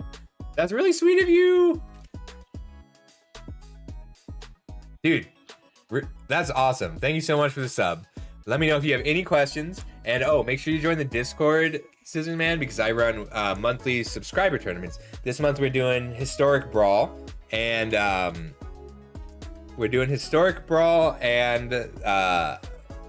Peasant Cube are going to be our subscriber tournaments this month. And they are free to all subscribers and pretty great prizes, if I do say so myself, because I have a puzzle shop, so I get prizes out of that.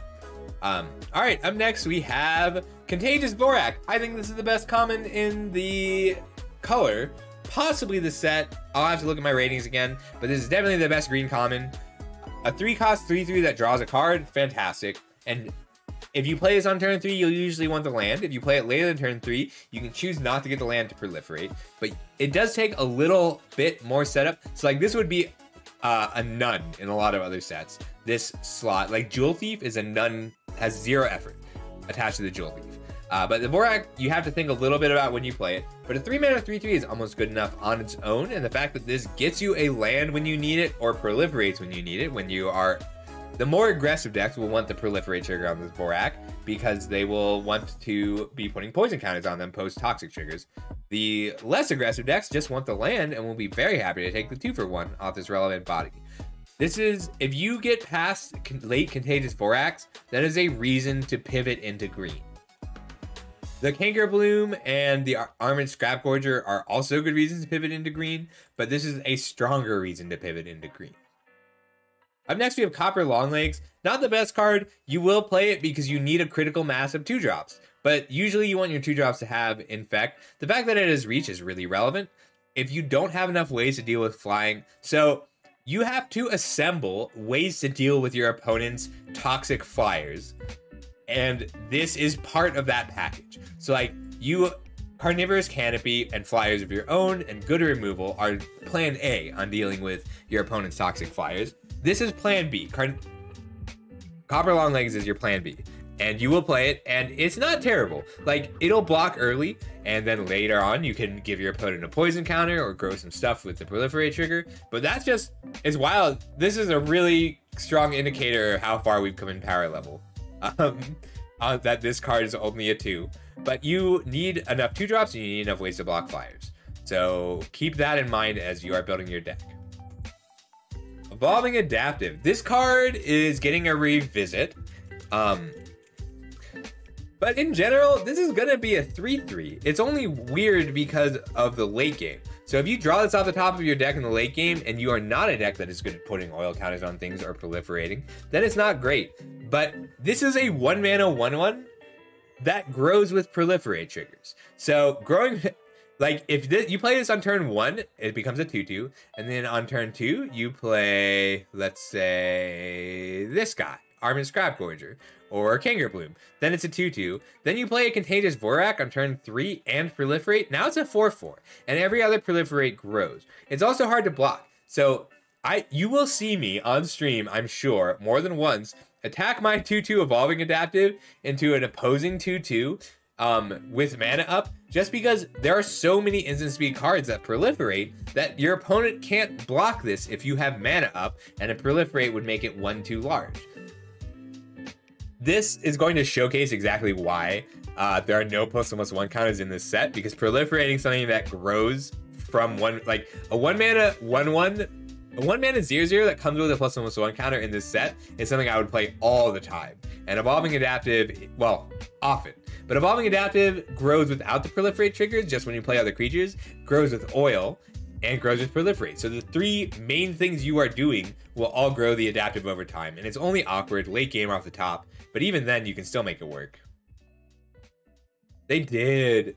Like, War of the Spark proliferate was awesome because your creatures would just grow out of control so quickly. All right, Expand the Sphere. So I gave this a 2 with a floor of 2, and it's usually going to play at that floor. 4 mana to put 2 lands into play is too slow in this set. You can't take turn 4 off to ramp yourself from 4 mana to 7 mana on turn 5, unless you can.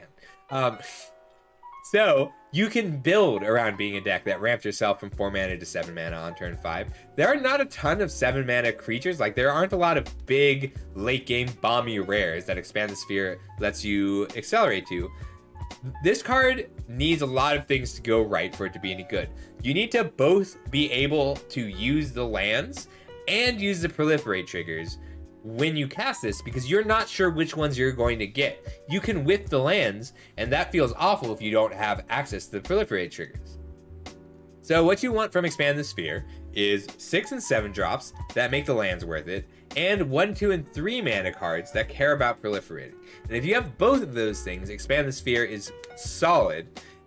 If you have bombs, real bombs, and then lands that give value, which there are lands that give value in this set, because it's any lands, not just basic lands, then Expand the Sphere is a little bit better, but most of the lands that give value are rares. So like, in a Sphere deck that also ramps and has proliferate triggers, this card is playable. But it's not going to be worth picking early, and it's a lot of work to make happen. Cool design, though. I think it's very neat, and it's actually constructed playable in the right deck. If you have a 3-mana Planeswalker, for instance, like if you have Tivar, Expand the Sphere gets a lot better. Igrismith Basilisk. Card's always fine. It's hard to block. It's hard to chump block. Like, you can't... A 1/3 with Toxic for 3 would not be good enough, or even 2 would be weak, because they could block with a 2/2. But the Death Touch adds a lot. It's almost always going to be a 1-for-1. It's a filler 3-drop. It's not a bad filler 3-drop, but it is filler.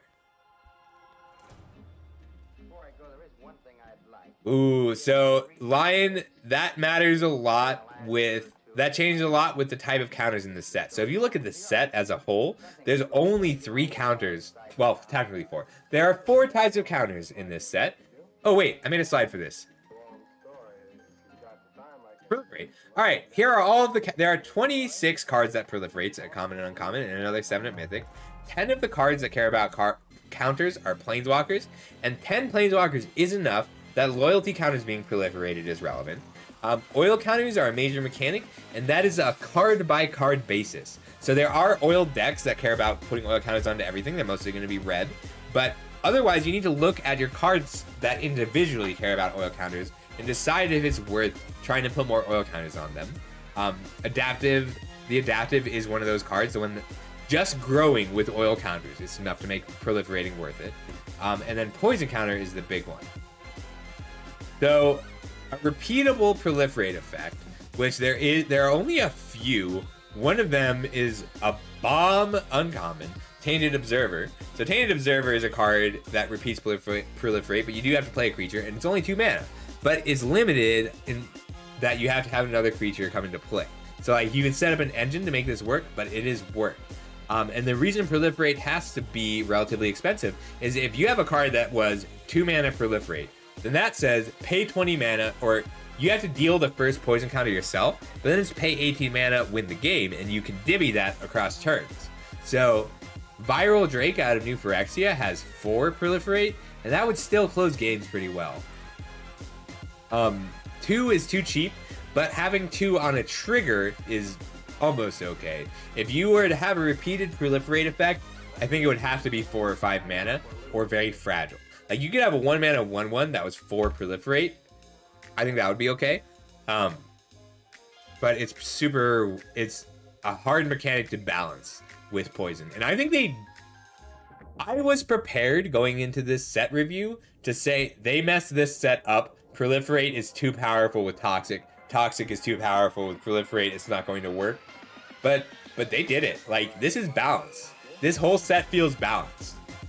I'm very happy with it so far, especially because of cards like Incubation Sac. This card is cool. So you will have time in your first 3 turns to pay a green mana to put this into play. And then on turn 4, a 4 mana 3/3 is not great, but a 4 mana 3/3 and then a 4 mana 3/3 and then a 4 mana 3/3 is great. And there are enough ways to put oil counters on this that is like, you will be able to keep using this card. So I gave this a ceiling of 6 because if you have the proliferate and you have the ability to create time to make these 3/3 Phyrexian Golem artifact creature tokens, it generates a lot of value over time.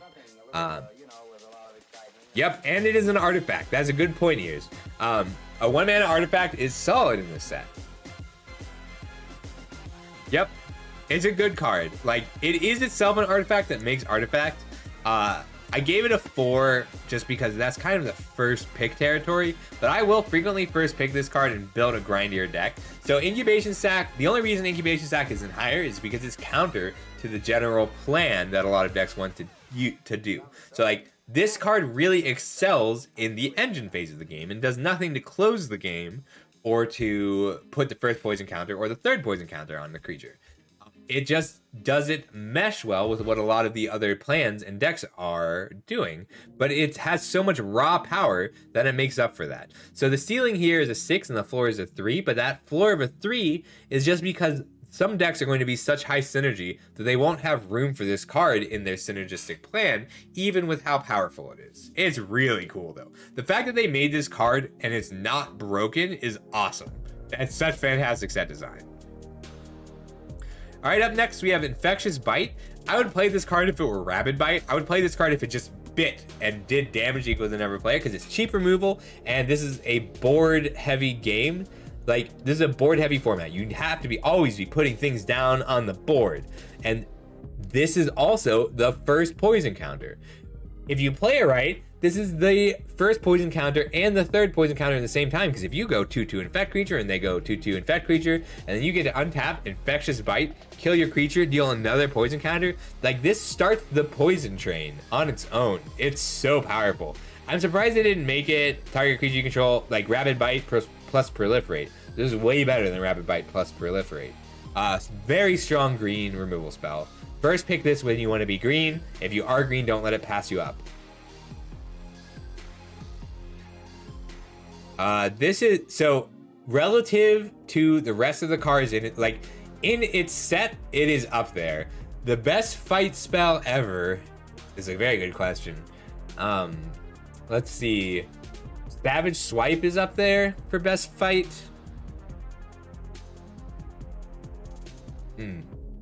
Savage Swipe might just be the best fight. But like Epic Confrontation is up there too. But in this set, yes, I agree with you. Because getting that first poison counter is tough. You have to start the poison train. The thing to be careful with is with Infectious Bite is if you lose a target, the poison count, it fizzles and the poison counter doesn't trigger. So like, you want to make sure you get that poison counter going. But oftentimes, this will be the first poison counter, and then it'll just proliferate 9 times if you're green-blue. It's really good. You're definitely right, Joey. I think I have this rated as my top uncommon. In green. This is my top green uncommon. No, this is my number 2 green uncommon. I have it tied with 2 other cards in ranking. There are 3 green uncommons as good as this one. Green's kind of like, its power is a lot more spread out. Like I have no green 7s, for instance. But I have more green 6s than any other color. All right, moving on, we have Lattice Blade Mantis. This is a good use of oil counters. It's fine. It's better if you can ramp it out. It's usually just going to be a generic 5. It's a 4/3 that turns into a 5/4 on attack, but it still just boxes a 4/3, and that's awkward because there's quite a number of 3/1s in this set. It matches awkwardly with other creatures, but it is a permanent with oil counters on it, which you care about. So when you care about, this card is good, and being a 4-drop in a set with multiple ways to ramp it out on turn 3 is also solid. Like the fact that it comes out on turn 3 and the attacks for 5 makes it pretty strong. So that ceiling of a 4 is when you have ramp spells, which we will get to the other ramp spells soon.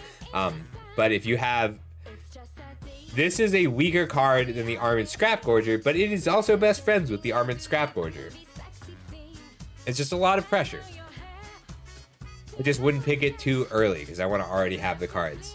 Oh, we forgot to do the art color pie for green. All of the green art color pies are, all of the green color pie implied lines are clashes. So it's a lattice versus the straight lines.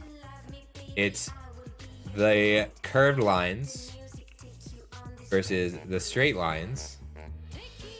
It's the curved lines versus the chaotic lines from a central point.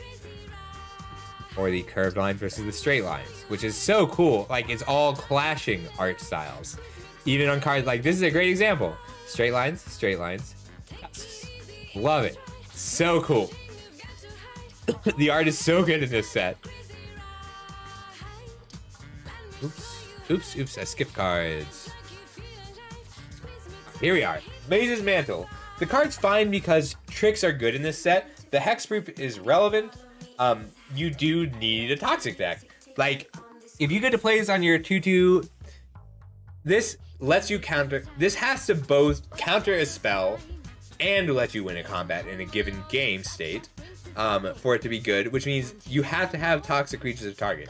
Then it's pretty good, and it stays behind. Like, being an aura that stays behind is pretty good. I will often play this card. It's usually going to be a 3 because it's fragile. Like, it makes your creature fragile, and that extra power lets it attack more, but doesn't increase the toxic value. So it's nice, and it's it occupies a slot that you can only have so many cards in. So that's what brings most of the combat tricks down a little bit, is that you're just limited on how many combat tricks you can run in a deck, and there's enough in this set that you can pick them up, even though they're pretty good. Alright, Noxious Assault. Great for closing the game. It is the, this is that finishing card. Like, this is the game closer card. And it is really good at closing a game. But if you play this card, you want to be a toxic deck, and you want to be a deck that goes 1-drop, 2-drop, 3-drop, 4-drop, Noxious Assault. You don't have room for other 5s and 6s if you're the Noxious Assault deck, but a deck with 3 Noxious Assault and all creatures below it will win often. Just a cool card. I love that Overrun is back. Like, this card is the first 5-mana pump spell they printed in a while that feels as strong as Overrun is. And it's not triple green. Oil Gorger Troll. So this is getting a revisit. This is what you want out of a 5-drop in this set, because you need your 5-drops to block and to not cost you cards. Gaining 3 life and drawing a card on your 3/4 is good. You really need to make sure you have oil counters to trigger the Oil Gorger Troll. Like, you need all 3 modes of this card to be relevant. That is the gaining life, the drawing a card, and the 3/4 body. And if your opponent is just outsizing the Oil Gorger Troll, it's not good enough. If you aren't drawing a card off the Gorger Troll, it's not good enough.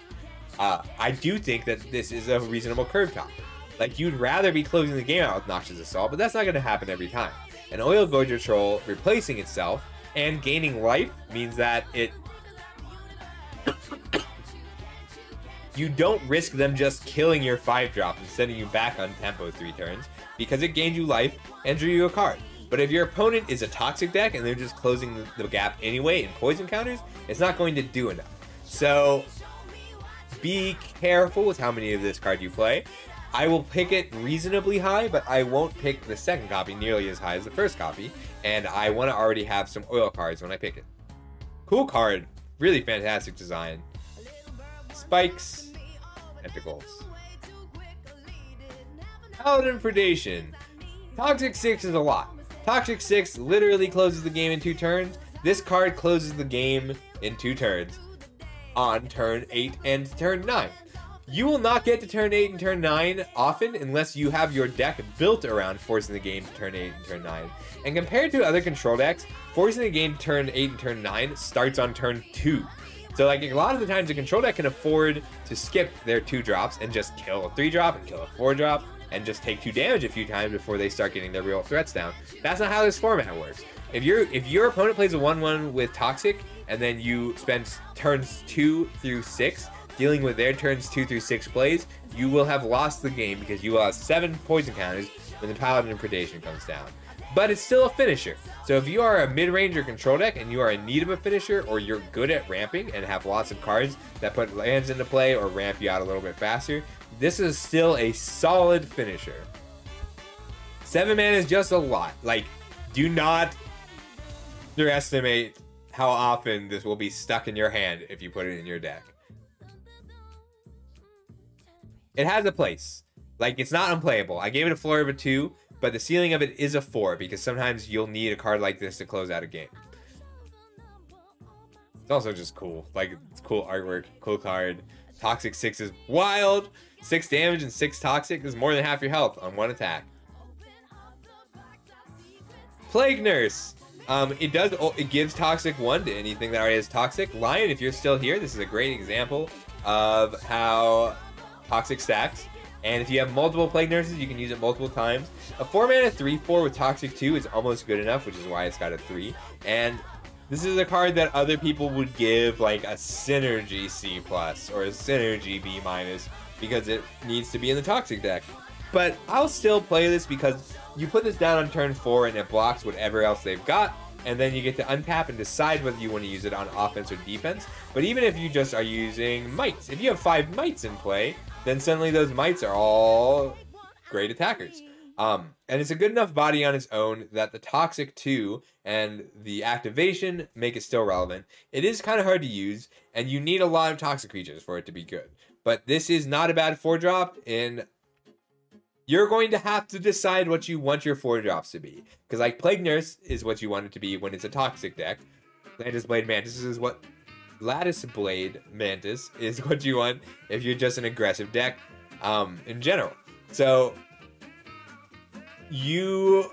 when you take, like, if you have a pack 1 with a Lattice Blade Mantis and a Plague Nurse in it, and you're green, and then you get this pack back on pick 9, and one of those cards is missing, then you know one of the deck types that you don't want to compete with somebody else for, but you also don't have to stop being green. That's cool. This is a cool set. Predation Steward. 2-mana 2/2 with 2 oil counters, so it is relevant to the oil counts.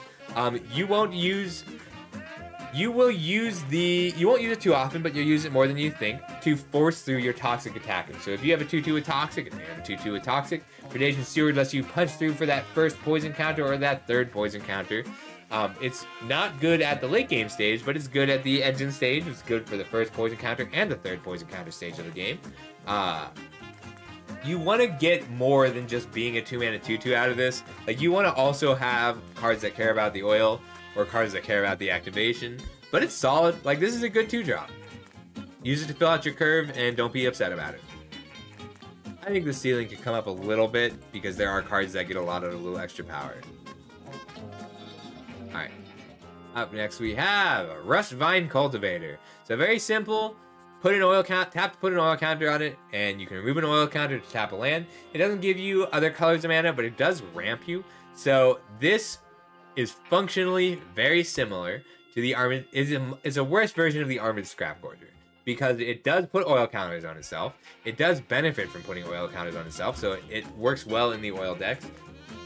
And it ramps you from 3 mana to turn 4 to 4 mana on turn 3, which lets you play more 4-drops than you could otherwise. Here we are. You get to play extra 4-drops for having a Cultivator in your deck. It's solid. Like, this is a set where Llanowar Elves is extra strong because if your opponent has 1-drops, you can block them. And you being able to block like a Bilious Skull Dweller on your Mana Dork is really nice. Being able to block 1 mana and 2 mana infect creatures is a useful second mode on the Cultivator. It's usually going to play it as a 3. The floor is a 3. The ceiling at 4 is if you have enough 4-drops. When you have more 4-drops you want to play, the Cultivator is good. Ruthless Predation. So we were talking about fight spells earlier. This card's just good because... So we literally have Epic Confrontation does exactly the same thing, +1/+2 in fight. It's better in this set than in the last set because your creatures are going to be at parity more often.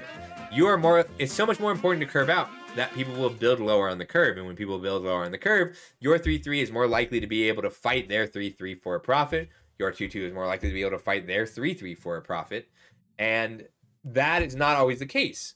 But in this set, it'll happen all the time, and you'll be really happy that you have 2 mana removal spell that lets you play another spell in the same turn, even if you're fighting up. Just be a little careful that you don't get hit by instant speed removal, same as always. But this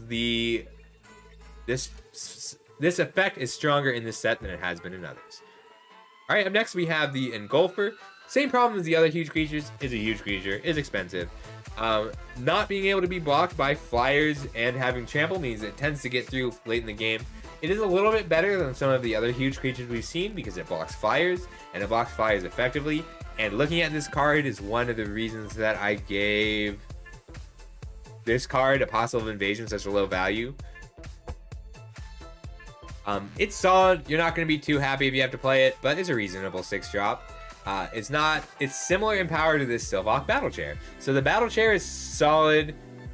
It's a 6 mana, like it's expensive. 6 mana 6/6 is fine, and leaving the big equipment around so you can toss it around late in the game makes it solid. Like once this comes down and if you get to late game with this card, then every single creature you play is a threat. Otherwise, it's going to be a 6/6. A Demonic Dad, I don't know. It's really hard to tell. There's some really cool ones. I really like this card, the Evolving Adaptive. That's up there for me. So is this one, the Voidwing Hybrid. I have a pet card yet. I have a few pet cards. Yeah, that's the very last card I'm covering today, Demon Dad, so you got here just in time. Yeah, the very last card I'm covering today is... Yeah, the Voidwing Hybrid is the strongest... It's like 7 on a 7 for a non-rare card is incredibly rare. I give very few cards 7. And that's what I gave the Hybrid. Like, cards just nuts. Alright, Sylvok Battle Chair, fine card. It's a 6 mana 6/6. That's worse than it's been in a while. Like, this is the worst a 6 mana 6/6 trample has been in a while. But it's still a reasonable win con if you play to have this as a win con. Thirsting Roots. Card's fine. It's fixing. You don't want this to be your proliferate card except in the extreme late game when you're in the poison deck. So this is a card for a deck that wins with poison or oil and needs fixing. It's solid, but you're not going to pick it very high. It is no Bushwhack. Yeah, get you some Chant Tribal. Like, you already have the normal armchair. What else do you need? Alright, Titanic Growth. Same as the other tricks. It is good because tricks are good in this set. It is bad because tricks are plentiful in this set. And you are limited on how many combat tricks you can play. Titanic Growth gets a little bit of a boost compared to the other ones because there are so many strong white double strike cards. So Titanic Growth gets a boost in green-white because of cards like Jawbone Duelist, because hitting your opponent for 10 damage, it turns out, is good. if you can deal 10 damage at once, that's very strong in Magic, because in Magic you have 20 life, and 10 damage will kill them halfway. But that's really it. Like, this is a very basic trick. It doesn't have anything like Fling that it combos with. It's just double strikers. It is a good combat trick in a combat trick slot. It does let you outsize just about anything on one cast, and you can also outsize any burn spell with it. Tyrannex Atrocity. This is one of the better 5-drops because it has Toxic 3, and doming your opponent for 3 poison out of nowhere will frequently surprise kill them. It's not an easy hit to get in, but it will usually require them to sacrifice a creature and you'll be left with a 4/4. So you should read this as a 5-mana 4/4 your opponent sacrifices a creature, because that is how it will usually play. Be careful, just same problem as the other 5-drops. You're limited on 5-drops. Don't play more than 3 5-drops unless you have a lot of ramp. Don't play more than 3 cards in your deck that cost 5 or more mana, is what I should say. Alright, up next is one of the best. So this card is phenomenal. This card is one of the best combat tricks in the set. The hard-hitting insight. That's right, Lion. 10 like, even 1 damage, just 1/20th of your life. I love this card for the art color pie because just Tyvar has curves and straight edges. Oh wait, this is literally curves versus straight edges. Anyway, the thing about Tyvar's Stand is you need to think this card is expensive. You have to put a lot of mana into it. No. This card you will often play for 1 mana to give target creature +0/+0, hexproof, and indestructible. When your creatures matter a lot, then 1 mana protection spells are really good. And then this card continues to scale into the late game. So like, this is an X spell that you will play to punch through for like 10 damage. And there's lots of double strike cards. This is the best trick in the set, and tricks are just good in this set. Yeah, this is the best combat trick in a set full of good combat tricks. And I'll first pick this all the time and splash it for a late game win con, or just play it in green as a 1 mana protection spell because I have this Tyrannex Atrocity that I want to make sure doesn't die to a burn spell. Yeah, hexproof and indestructible is just a nice combination in general. Like, we saw Tamiyo's safekeeping just overperform in Neon Dynasty, and your creatures matter in this set. Keeping them alive is difficult and important. Up next, we have Unnatural Restoration. So this is a card that gets better when you have rares. If you have good cards, there are so many cheap creatures that that are going to be the core of your deck. Picking those creatures up is not going to be good enough for the Unnatural Restoration. You want to get a permanent. This is too much for me to do a set review, even though I love the song. So, Unnatural Restoration, you want to both be proliferating with it to get some amount of card advantage out of that proliferation and have relevant permanents to pick up, which means I will almost never first pick this card, but if I first pick a Planeswalker or a good removal spell or a Bitter Blossom, something really strong, then this card will go up very quickly. Solid, make sure you have your rares and cards you want to get first. Right, up next, Venomous Brutalizer, just hyper efficient. Toxic 3 is a lot, 4/4 is a lot. Being a 4-mana 4/4 is almost good enough in almost every limited format. This card being a 4-mana 4/4 with Toxic 3 closes the game very quickly. Like, if you look at the last set, Obstinate Baloth would stabilize you and then start attacking into their 2/2s, and they take forward twice and then start chump blocking it. This one they had to start chump blocking right away. And if you are a Toxic deck, being able to proliferate when you play this on turn 6 is relevant. It is worth noting that this dies. Yes, this is a 4-mana 4/4 with Kicker. That's exactly right, Demon Dad. Solid card. It's a reason to be green. You do have to have double green for it, but it stabilizes you and keeps a Toxic chain rolling. And here we have the card Demon Dad mentioned earlier. The only card with flashback in this set. One of the strongest uncommons in the set. And that's because you don't have... So, this is one of those corrupted cards that self-enables. So it's a 3-mana 3/3 with Toxic 1. If you get in with it 3 times, then you get to flash it back. It's another 3/3 with Toxic 1. This is just 2 3/3s with Toxic 1 for 3 each. Solid. It's a lot of card advantage. Good on turn 3, good on turn 6. not hard. It's one of the only card cards that enables itself. Just good all around. This is one of the best 3-drops, and there's a lot of good 3-drops in green. All right, so that is it for the cards. We've gone through all the cards card by card. If you have any questions, ask them now. We're going to talk a little bit about what we learned.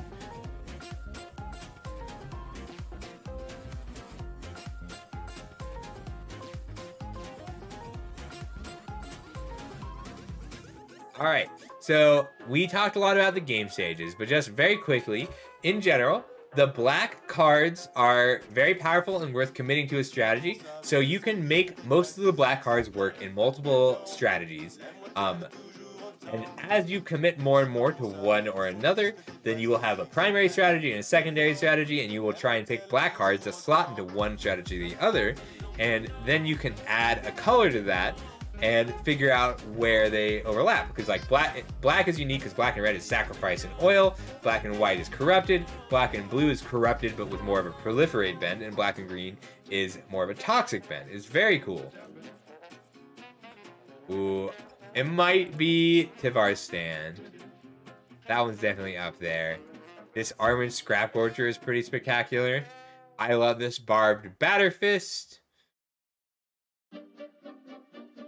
There's some really good cards in this set.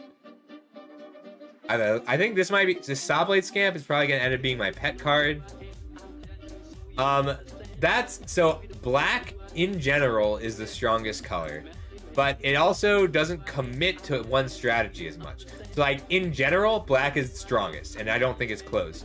But red oil, if you can be the dedicated oil deck, I think that is stronger than black in general. And red equip, I think, is stronger than black in general. White is fast, like blazing fast, and it's really good at punching through damage.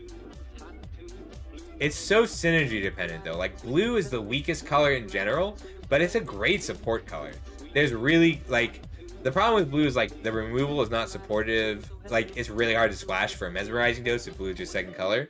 But if you're the oil deck and you grab a Tamioza Mobilizer, you're going to win the game.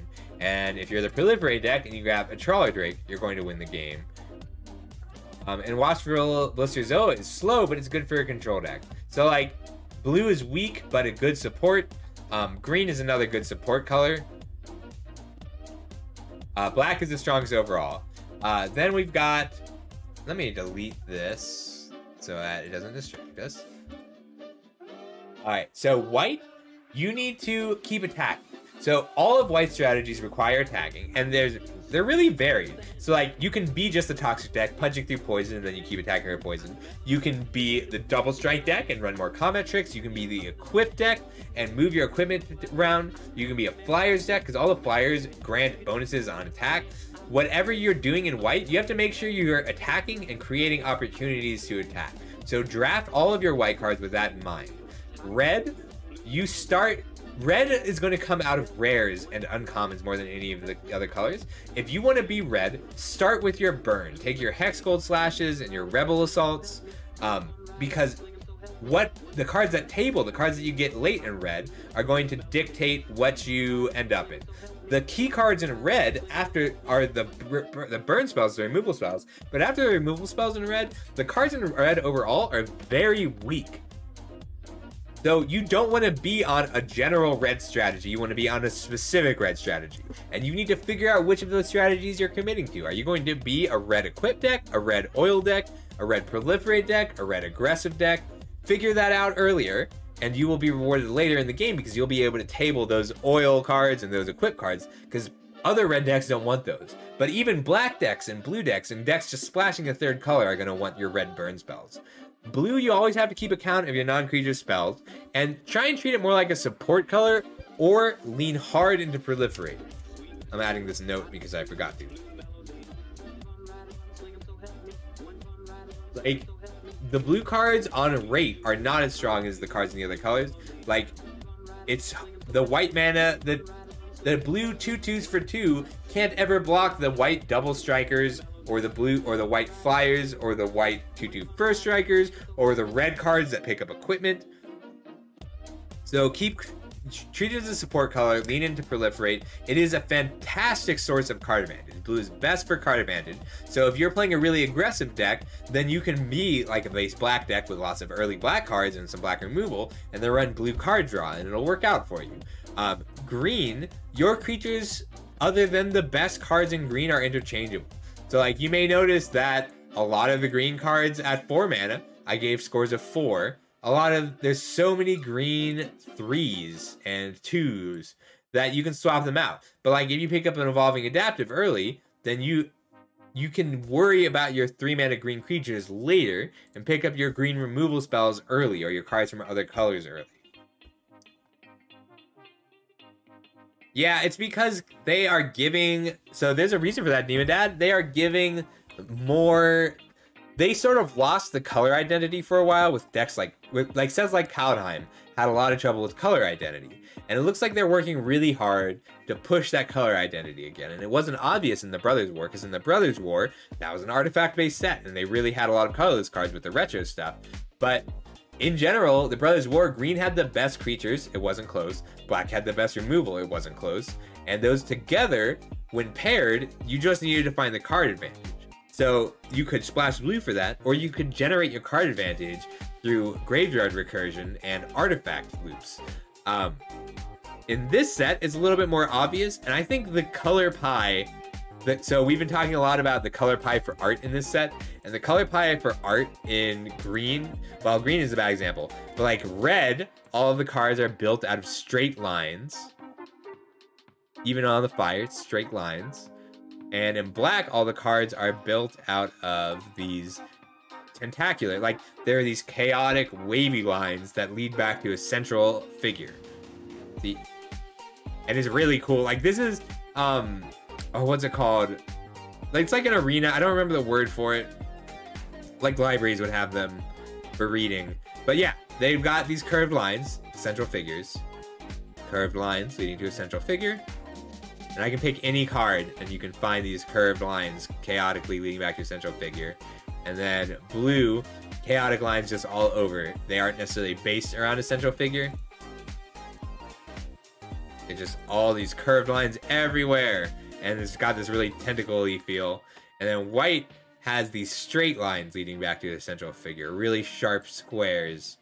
And capes, billowy ribbons leading back to the central figure. So like there is a color pie in art, even without the border, and even when the colors aren't white in the card, you can tell it's a white card by the way the art works. It's so cool. It's really nice. Like having, you can look at a card and be like, that's a white card. That's a white card. That's a white card. That's a black card. That's a red card. I mean, even without the fire. Like in other sets, this could be a white card, but it's very clearly a red card in this, because of all these sharp straight lines. And then green always has two. It always has a clash of two different styles, two different colors. And I think it's just the nature versus like the machine versus nature of the set is always clashing on every green card. It's so cool. I love it. I love this set. It's so good. It's gonna be so much fun to draft. Oh, yeah, sorry, Dragon Jack. I was just talking about art again. It's really cool. They all have a different sun, which I guess is dying. All right. So we're going to call it there. Well, that is it for the set review. We have covered all of the commons and uncommons today. Tomorrow is early access, so I hope I can catch you guys at noon. Art Day is cool. So I hope I can catch you guys at noon tomorrow. We will be doing early access. Yeah, I'm going to keep talking, but I'm booting up Arena. So